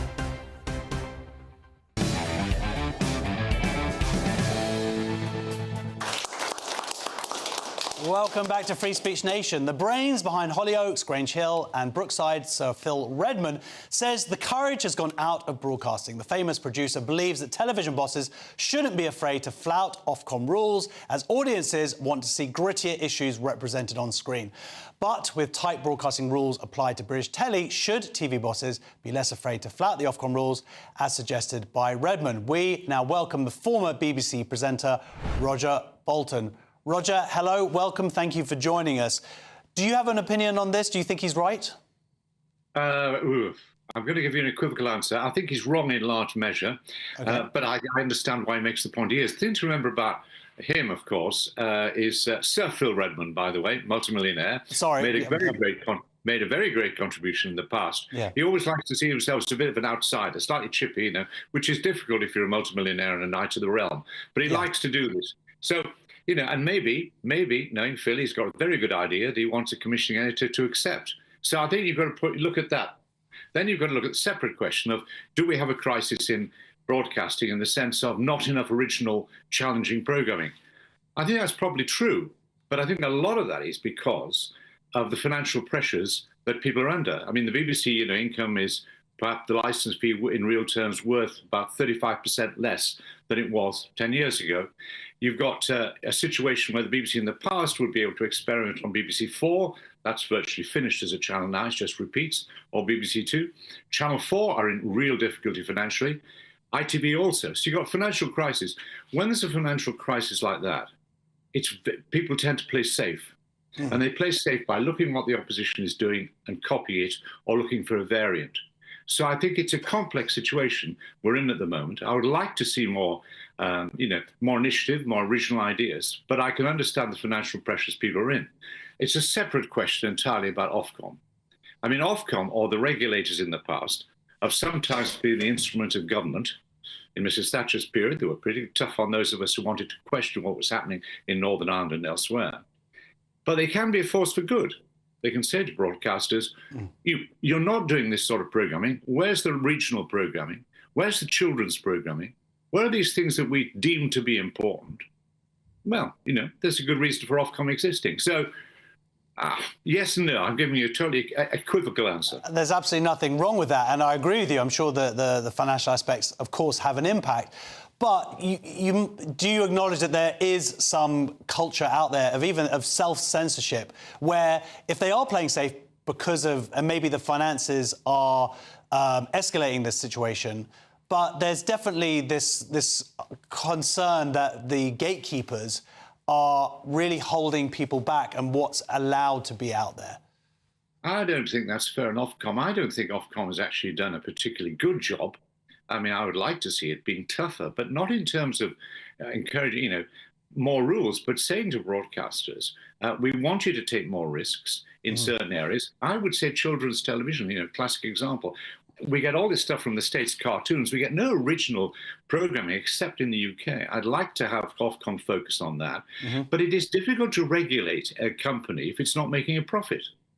You've got to make a profit first, really, before you can be regulated. If you're making massive profits, then the regulator can say, look, if you want to continue to make massive profits like this, you're going to have to do this, which we consider to be in the public interest. Take risks, make programs for minorities and so on. If they're not making a profit, difficult for the regulator to say, you've got to go bust. But there's a chicken and the egg situation where if they actually took risks, if our program makers actually took these risks, and if, again, the gatekeepers who make the decisions about what goes on air, who writes what, if they weren't so desperate to save their jobs, it feels like actually we would have this original content out there. They would make these profits that would allow them to continue taking these risks. But instead... Yeah, everybody's wanted to save their jobs. You want to save your job. I mean, I certainly do. Yeah, I know. So, I only just got it. So there we are, yeah. But look, I think there's a problem is that 20, 30 years, people talk about golden ages, and it's dangerous because what they mean usually is when they were having a good time themselves. But it was about 40 years ago. The BBC was in a situation where people were switching to colour. The government, and because the colour television licence it cost more than black and white, the government didn't have to do anything, and the BBC's income went up. And then it got another channel, BBC Two, so it could experiment and do things like Monty Python slightly earlier, and later on, Detectorists and so on. Experiment on Two, if it works, switch it to One. And it would experiment on BBC Four as well. That luxury of experimentation has gone. ITV never quite had it, which is why ITV had great difficulty in producing really good comedy, situation comedy, because it had to be successful immediately. You look at something like Blackadder, was a failure on its first series, but actually revamped, given another series, tremendously successful. Gavin and Stacey got something like 1 million on its first time out. Given time.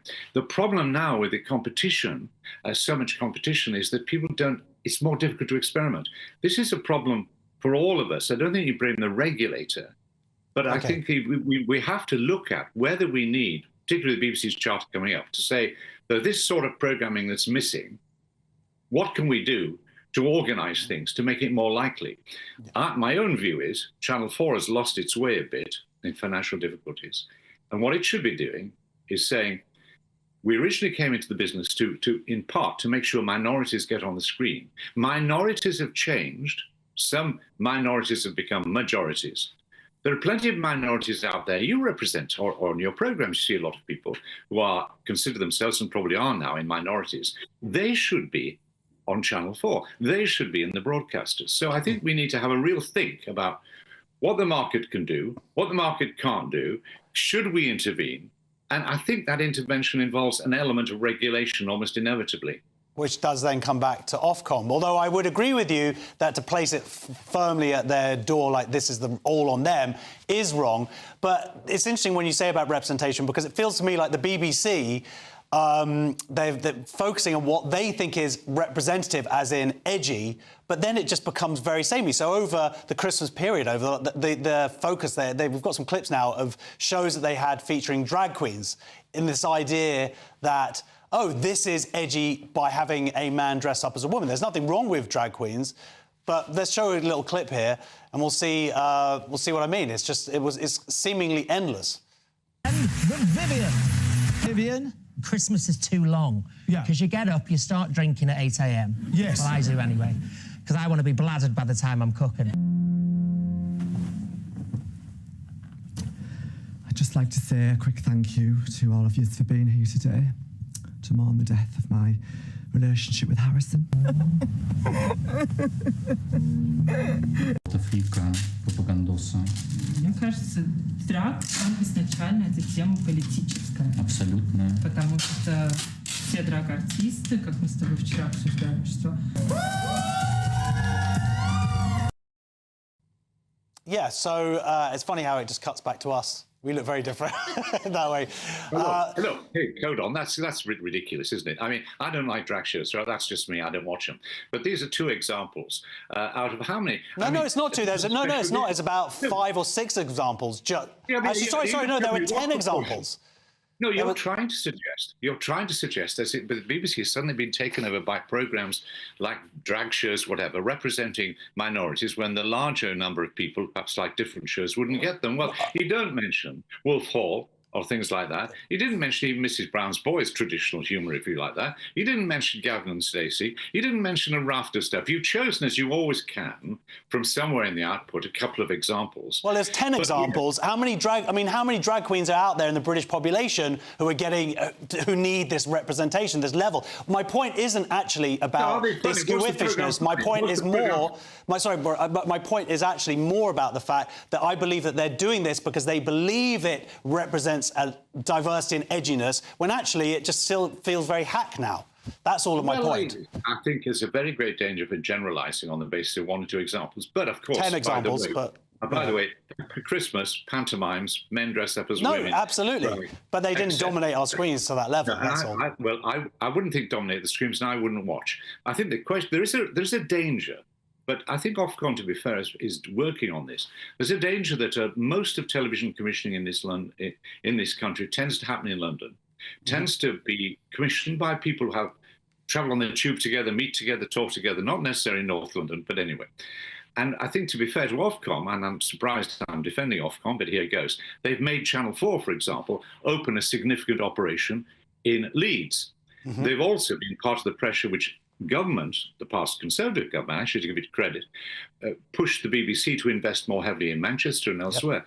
There's a real danger still we've made that the broadcasting is dominated by people who make decisions in London and who are not as in touch as they should be with the rest of the country. And I think that's true of the Brexit coverage. I think it can be true in the general election. I don't think that's a conscious bias. I think it's something that happens and needs to be corrected. And that's something, again, you would expect Ofcom to demand the broadcasters do something about.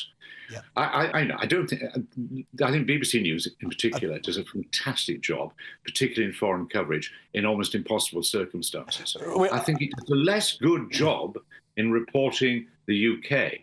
Okay. Well, it's interesting. I agree with very much a lot of what you're saying, but bringing in BBC News at the very end there, when we have to go to break, is just not fair of you, Roger. Because we could have got... No, not at all. Well, hopefully you'll come on another time. We could talk about that one. Thank you very much for joining us. Very appreciate your thoughts and opinions on that. Pleasure. So, next on Free Speech Nation, I'm joined by journalist and co-convener of the Battle of Ideas, Ella Whelan, to run through the winners and losers of the culture wars throughout 2024. Don't go anywhere.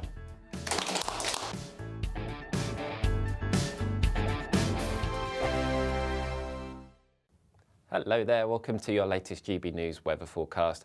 Well, as we move into 2025, the weather is certainly turning much more unsettled across the country. A risk of some disruption in places as areas of low pressure move in. But at the moment, we still have high pressure across the south, keeping things fairly settled here.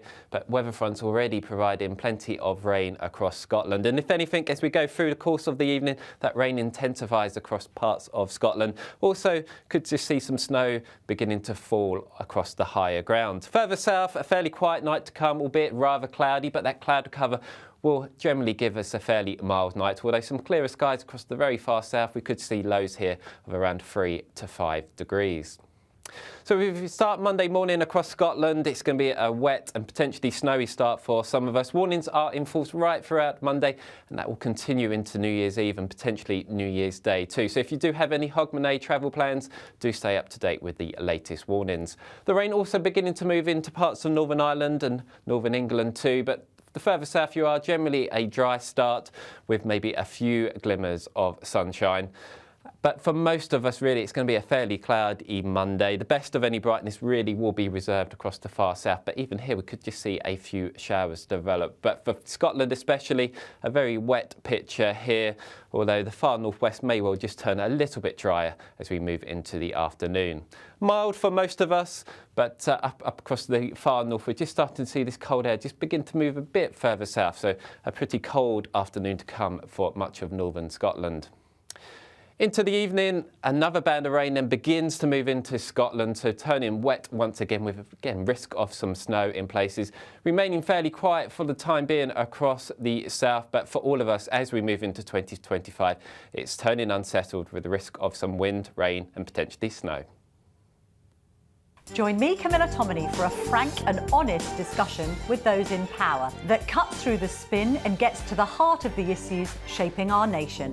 You haven't confirmed that you want to stand as leader, but you haven't ruled it out either. This report basically says that he's not fit to stand trial. Is he indecisive?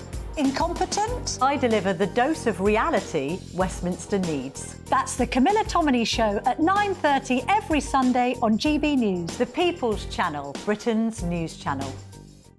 Hi there, I'm Michelle Dewberry, and I'm going to take a second to tell you all about my show, Dubes & Co. We start off with the issues of the day. We then bring in both sides of the arguments. We get rid of the disrespect, and then you throw me into the mix. And trust me, I'll tell it exactly how it is. And then, of course, the magic ingredient, you at home. We mix it all together, and what have we got? In my opinion, the best debate show in town. Monday to Friday, 6 till 7 on GB News, Britain's news channel.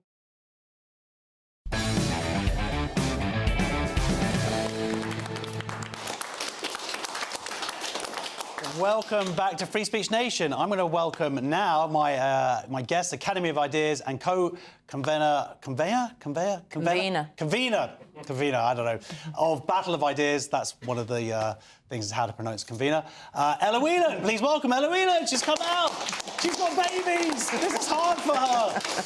So, Ella, I wanted you here because I was hoping you could talk us through some of the highlights. It feels like a monumental year. 2024 felt like the wheel really turned.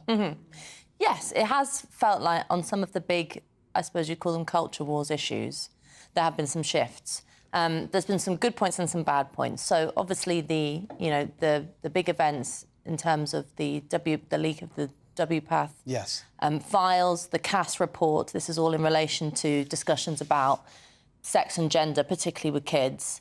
I think that has really given those of us who have been arguing about the problems with talking about trans with children or indeed medicalising children, the sort of hard evidence that we needed, because I'm not a doctor, we're not scientists.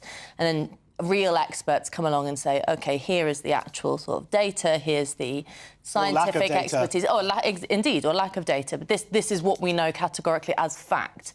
And so that's, it's very useful because it helps you with the political argument. But I think the sort of caveat to that is that certainly that doesn't mean that we've won anything and that the job's done, because we kind of know that fact hasn't really mattered in much of this discussion. And in fact, lots of people, the CAS report has been sort of poo-pooed by lots of people on the sort of trans activist side in a way that seems feasible. But it just shows that this argument is not really dealing with what's in reality. It's more to do with a kind of,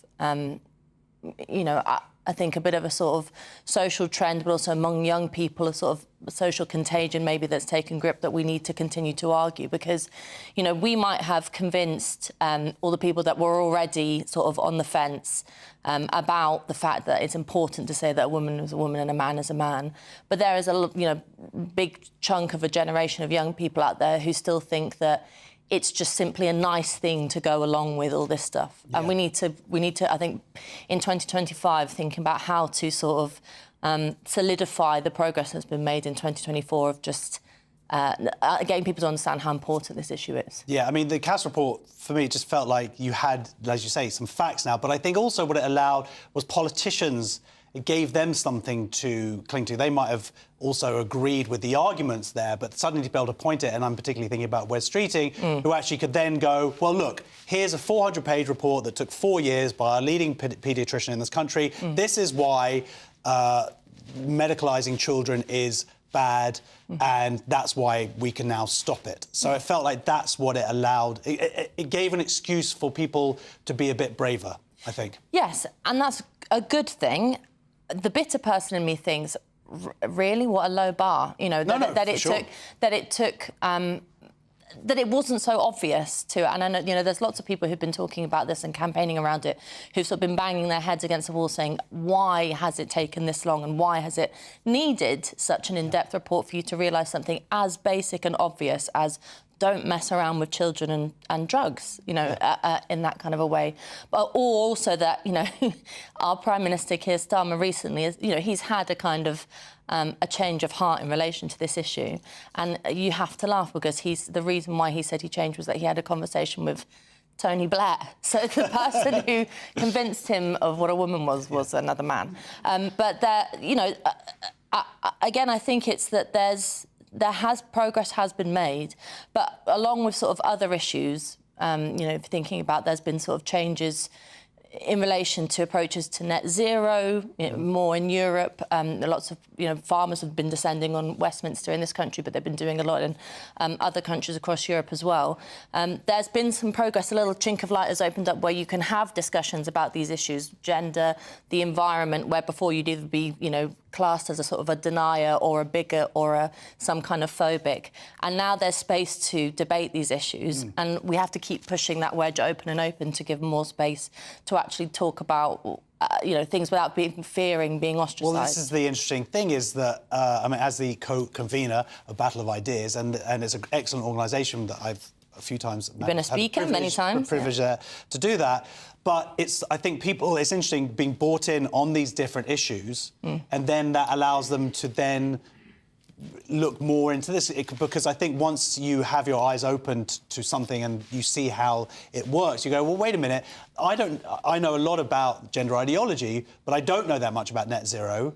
But what I do know is I'm not willing to just take everything as fact the way that I used to be. So it's like now I have to do some reading here to really start making up my opinions for myself, rather than be told we have to follow it like this because this is what everybody just agrees with, right?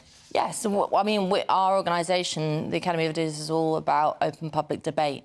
And the reason why we think that's so important is because the more you talk about an issue openly with people that you don't agree with a lot of the time, the more you learn. And, I mean, the downside to this year is that there's been two things happening at the same time. There's been a kind of a push for free speech. Free speech those of us who used to talk about free speech would be disregarded as either far right or making up, you know, a storm in a teacup. You know, calm down. There's nothing really going on here. And actually, there's been so many obvious, egregious examples of people's free speech being curtailed. Alison Pearson, journalist, being accosted by the police. Do you think that's the Alison Pearson? But yeah, do you think that's coming to a head? That the publicity that raised? I mean, Andrew was talking about this years ago on this show, but it felt like that again was a bit of a moment where the wider public really started seeing how this law or not law could be used. Yeah. So I mean, you know, the fact that a journalist gets accosted for a tweet. The police refuse to give any information about what happened there, and it ends up being this kind of Kafkaesque, ridiculous situation. I think really hammered home to people it was just a recorded example of what's going on quite often, actually, to people, normal people without any profile. Yeah, who don't have a column in the Telegraph and can't signal it to lots of people. But the point I was trying to make is it's all out in the open in that way. And then on the other hand, actually, there's been some real setbacks for free speech this year. I mean, you know, the Conservatives were not pro-free speech, great on it. I wasn't a fan of the Tories. The Labour Party seems to be wanting to make its mission to try to put the dampener on any progress around free speech.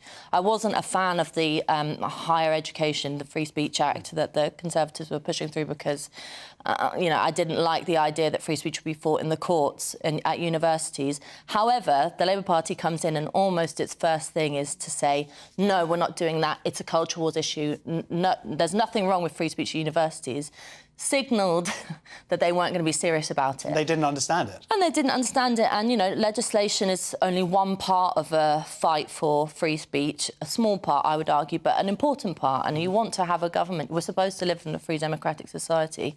And if our government can't take it seriously enough and is sort of just sort of shaking its hands at any discussion about free speech, that is a problem, alongside the fact that, you know, the response to the largely, you know, I would say racist riots over the summer, to people being, not just people being locked up who were on those riots, but people tweeting about them, people tweeting about them, you know, government accounts on Twitter putting out messages saying, be careful what you post. You know, this is the stuff of sort of parody, but it really is the case at the moment that you do have to be careful what you post, or you could have the police knocking on your door. So you know, there's been progress made, but also there's a lot of work to do in relation to fighting for freedom of speech. Absolutely. I mean, that's, I think, the point is that it's something that is just going to be constantly this perseverance to see this stuff through now. But it seems like the general public certainly are much more aware. And also, I could argue that there's a bigger shift even globally. Donald Trump getting in, part of that victory is seen as a sort of pushback against a lot of what we've seen over the last 8 years, the excesses of woke culture. Yeah, I mean, the American elections are fascinating because you've just basically got the sort of a shallower, I think, rerun of what happened back in 2016, which is you have this anti-establishment pushback. How many times can the Democrats make the same mistake? But for me, the Trump win is sort of complicated this year because its positives in that are that nobody, well, I certainly didn't want Kamala Harris to win because of what she embodied and what the Democrats sort of stood for, and the whole fiasco of Joe Biden. But a Trump win isn't good for free speech necessarily, it isn't good for democracy necessarily. He isn't a champion in a true sense of these values. And so I think for me going into 2025, if I was thinking about my sort of New Year's resolutions, it's how to give some substance to things like populism, democracy, freedom of speech, tolerance, rather than this just being a backlash against stuff we don't like and censorship and problems. How do we make these values a sort of core part of our society and our politics? And rather than relying on blowhards and easy wins, we should fight for it ourselves. Absolutely. So the fight continues, but let's be a little bit more nuanced about it. And thank you very much for joining us. Ella Whelan, everybody. Next on Free Speech Nation, we'll ask our audience to share their thoughts on tonight's show. What do they disagree with? What do they agree with? Have they learned anything? We're going to find out in a few short minutes. See you in a sec. Bye.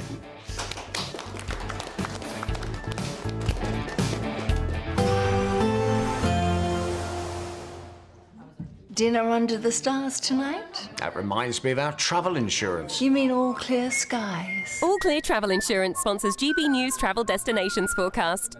Hello there, welcome to your latest winter sun forecast. Well, as we see out 2024, it's going to remain fairly unsettled for parts of Cyprus and Greece. This area of cloud and rain continues to linger here. But for much of Italy, Spain and Portugal, a fairly quiet couple of days with some late winter sunshine here. A few showers for Madeira, maybe just creeping into Canaries. But as we approach New Year's Day itself, it should be fairly fine and dry across the Canaries. All Clear Travel Insurance sponsors GB News Travel Destinations forecast.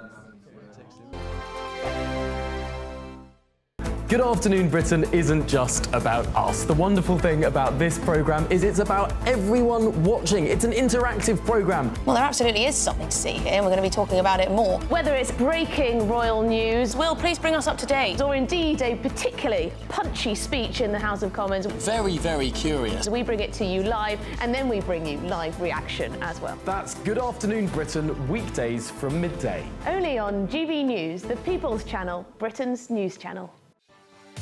Martin Daubney, weekdays from 3 p.m. After the Hollywood ending that Wrexham Football Club have got, can Chorley FC benefit from a bit of the old celebrity magic dust? I can't see why not. The guys have been down a few times now, and when they do come down, obviously they're bringing that with them. A little town like Chorley doesn't see much of the charts and big stars, so it's really nice to see them, and we always welcome them when they do come down. And Mark, give us a flavour of the level of football. I understand you're in the National League North, right? That's 6 rungs down from the top flight. I mean, you're only just down the road from Manchester City, right? But I mean, give us a flavour of the two different worlds between your club and Man City. Our players are all part-timers. So we've got kind of fitness coaches, we've got teachers, we've got all kinds of players who have full-time jobs alongside playing. Our average crowd is probably a tenth of what you get at Man City, probably even less than that. We get about 1,500 on a home game. The thing is, we know where we are and we understand where we are, and we are a real community club. Tonight, I'm ready now. I'm off to Marine, so off over to Merseyside. Playing the likes of Liverpool and Everton over on Merseyside would be kind of a dream come true. But we know where we are. We would just love to get to the Football League. So teams like Salford, Stockport County were in our division a couple of years ago, all flying now in the Football League. We just want to do the same. We sat down with the board last year and they told us a vision for the future, and that vision most definitely is that we want to be a Football League club. When we went to the Premier League, I know the boys have been saying that they 30 years we'll be in the Premier League and winning it. Well, let's hope we are, and let's hope I'm still around to see that. GB News, the People's Channel.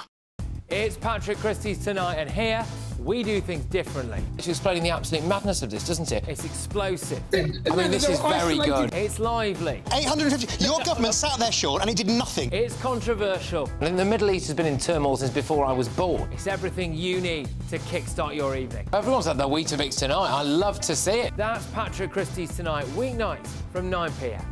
Only on GB News, the People's Channel, Britain's news channel.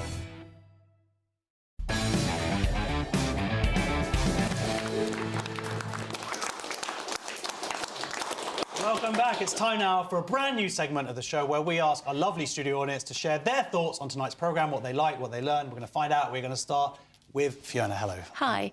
I just want to go back to the section you did on the anti-Semitism in the arts, which I think is disgraceful. It's absolutely disgusting. And I can't believe in the UK that people think like that. When you look at Hollywood, for instance, who have people like Steven Spielberg and Metro-Goldwyn-Mayer and many, many other very talented Jewish people who run Hollywood, quite rightly. What's this all about? I just don't understand it. I think part of it is because it's woke ideology, unfortunately, and it's also sort of the left which dominates the art sphere. Thinking that because, as you say, like, oh, Jews have got Spielberg or whatever, so actually we don't need to worry about Jews in the arts. And anyway, it's very frustrating, but I agree with you, it's very frustrating. So we've got one more very quick point. Thanks again, Josh. No, thank you. Let's keep this bit at the end. OK. I think it pulls things together. Let's do it. I mentioned... Says the doctor. Well, only it might be in your mouth, though. I mentioned earlier on about problems, people being cancelled, and Ella was talking about things at university. Today I hear that Exeter University have put trigger warnings on their classics course on Homer, the Iliad and the Odyssey. What the hell is the matter with university students if they can't cope with having to deal with these things if they've got on that particular course? Absolutely is. Universities are falling apart. It's terrifying. It's an excellent point. And you know what the scariest thing? These people are going to be running the country soon, and that's what's truly terrifying. Look, we are. Is there a particular topic today that particularly blew your mind, Cressida? Or is it just same old, it's all crazy? It's all crazy, isn't it? You can't say anything these days, and yet here we are. Shocking. Shocking about the university. Bridget Phillipson is my least favourite person. I think that's terrible. What about yourself? Very good. 2 seconds. A man coming third in the greatest women athlete of the year is mental. Totally. Well, thank you very much for joining us for Free Speech Nation. Thank you very much to my panel, Cressida Whetton and Paul Cox, and to all my brilliant guests this evening, and, of course, to my studio audience. Thank you so much for joining us. If you want to join us live in the studio and be part of this, please go to www.sroaudiences.com. And if you have a story that you know about something or that you're going through something yourself, you think it should be covered on the show, please email us at freespeechnation@gbnews.uk. We've just set that up. I haven't actually got the password for it yet because the guy's on holiday, but I will have to take a look next week. Stay tuned for the brilliant Ben Leo tonight. That's next. Don't forget Headliners every night, 11 p.m. That's a late-night paper preview show where comedians talk you through the next day's stories. Thank you so much for joining us. See you next week. Bye.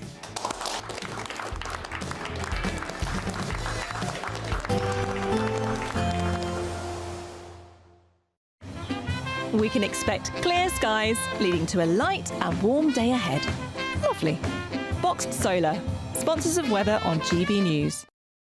Hello there, welcome to your latest GB News weather forecast. Well, as we move towards the New Year period, the weather is going to be very unsettled. All of us seeing a spell of rain at times and also some strong winds, and in the north could also see some snow. Out there at the moment as we end the Sunday, still got high pressure in the south keeping things settled here, but weather fronts already across Scotland, and as we move through the course of the night, the rain here is going to intensify, some heavy and persistent rain developing, also some snow as it bumps up into some colder air, especially across the northern half of the country. Warnings do come into effect overnight and they'll continue right into the New Year period. So if you do have any travel plans, do stay up to date with the latest warnings.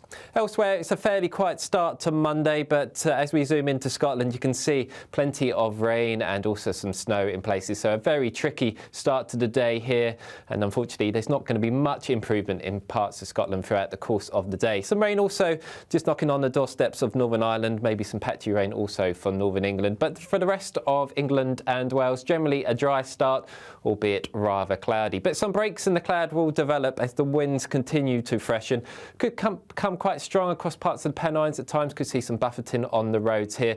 But really the lion's share of the wind and rain will be across the north. Some colder air also beginning to seep further south across Scotland. So increasingly cold here with, again, risk of some winteriness in places. But further south, it's generally going to be another mild day. And then for New Year's Eve, a very unsettled picture across the north of the country. Further wind, snow and rain warnings in force here. Fairly dry initially across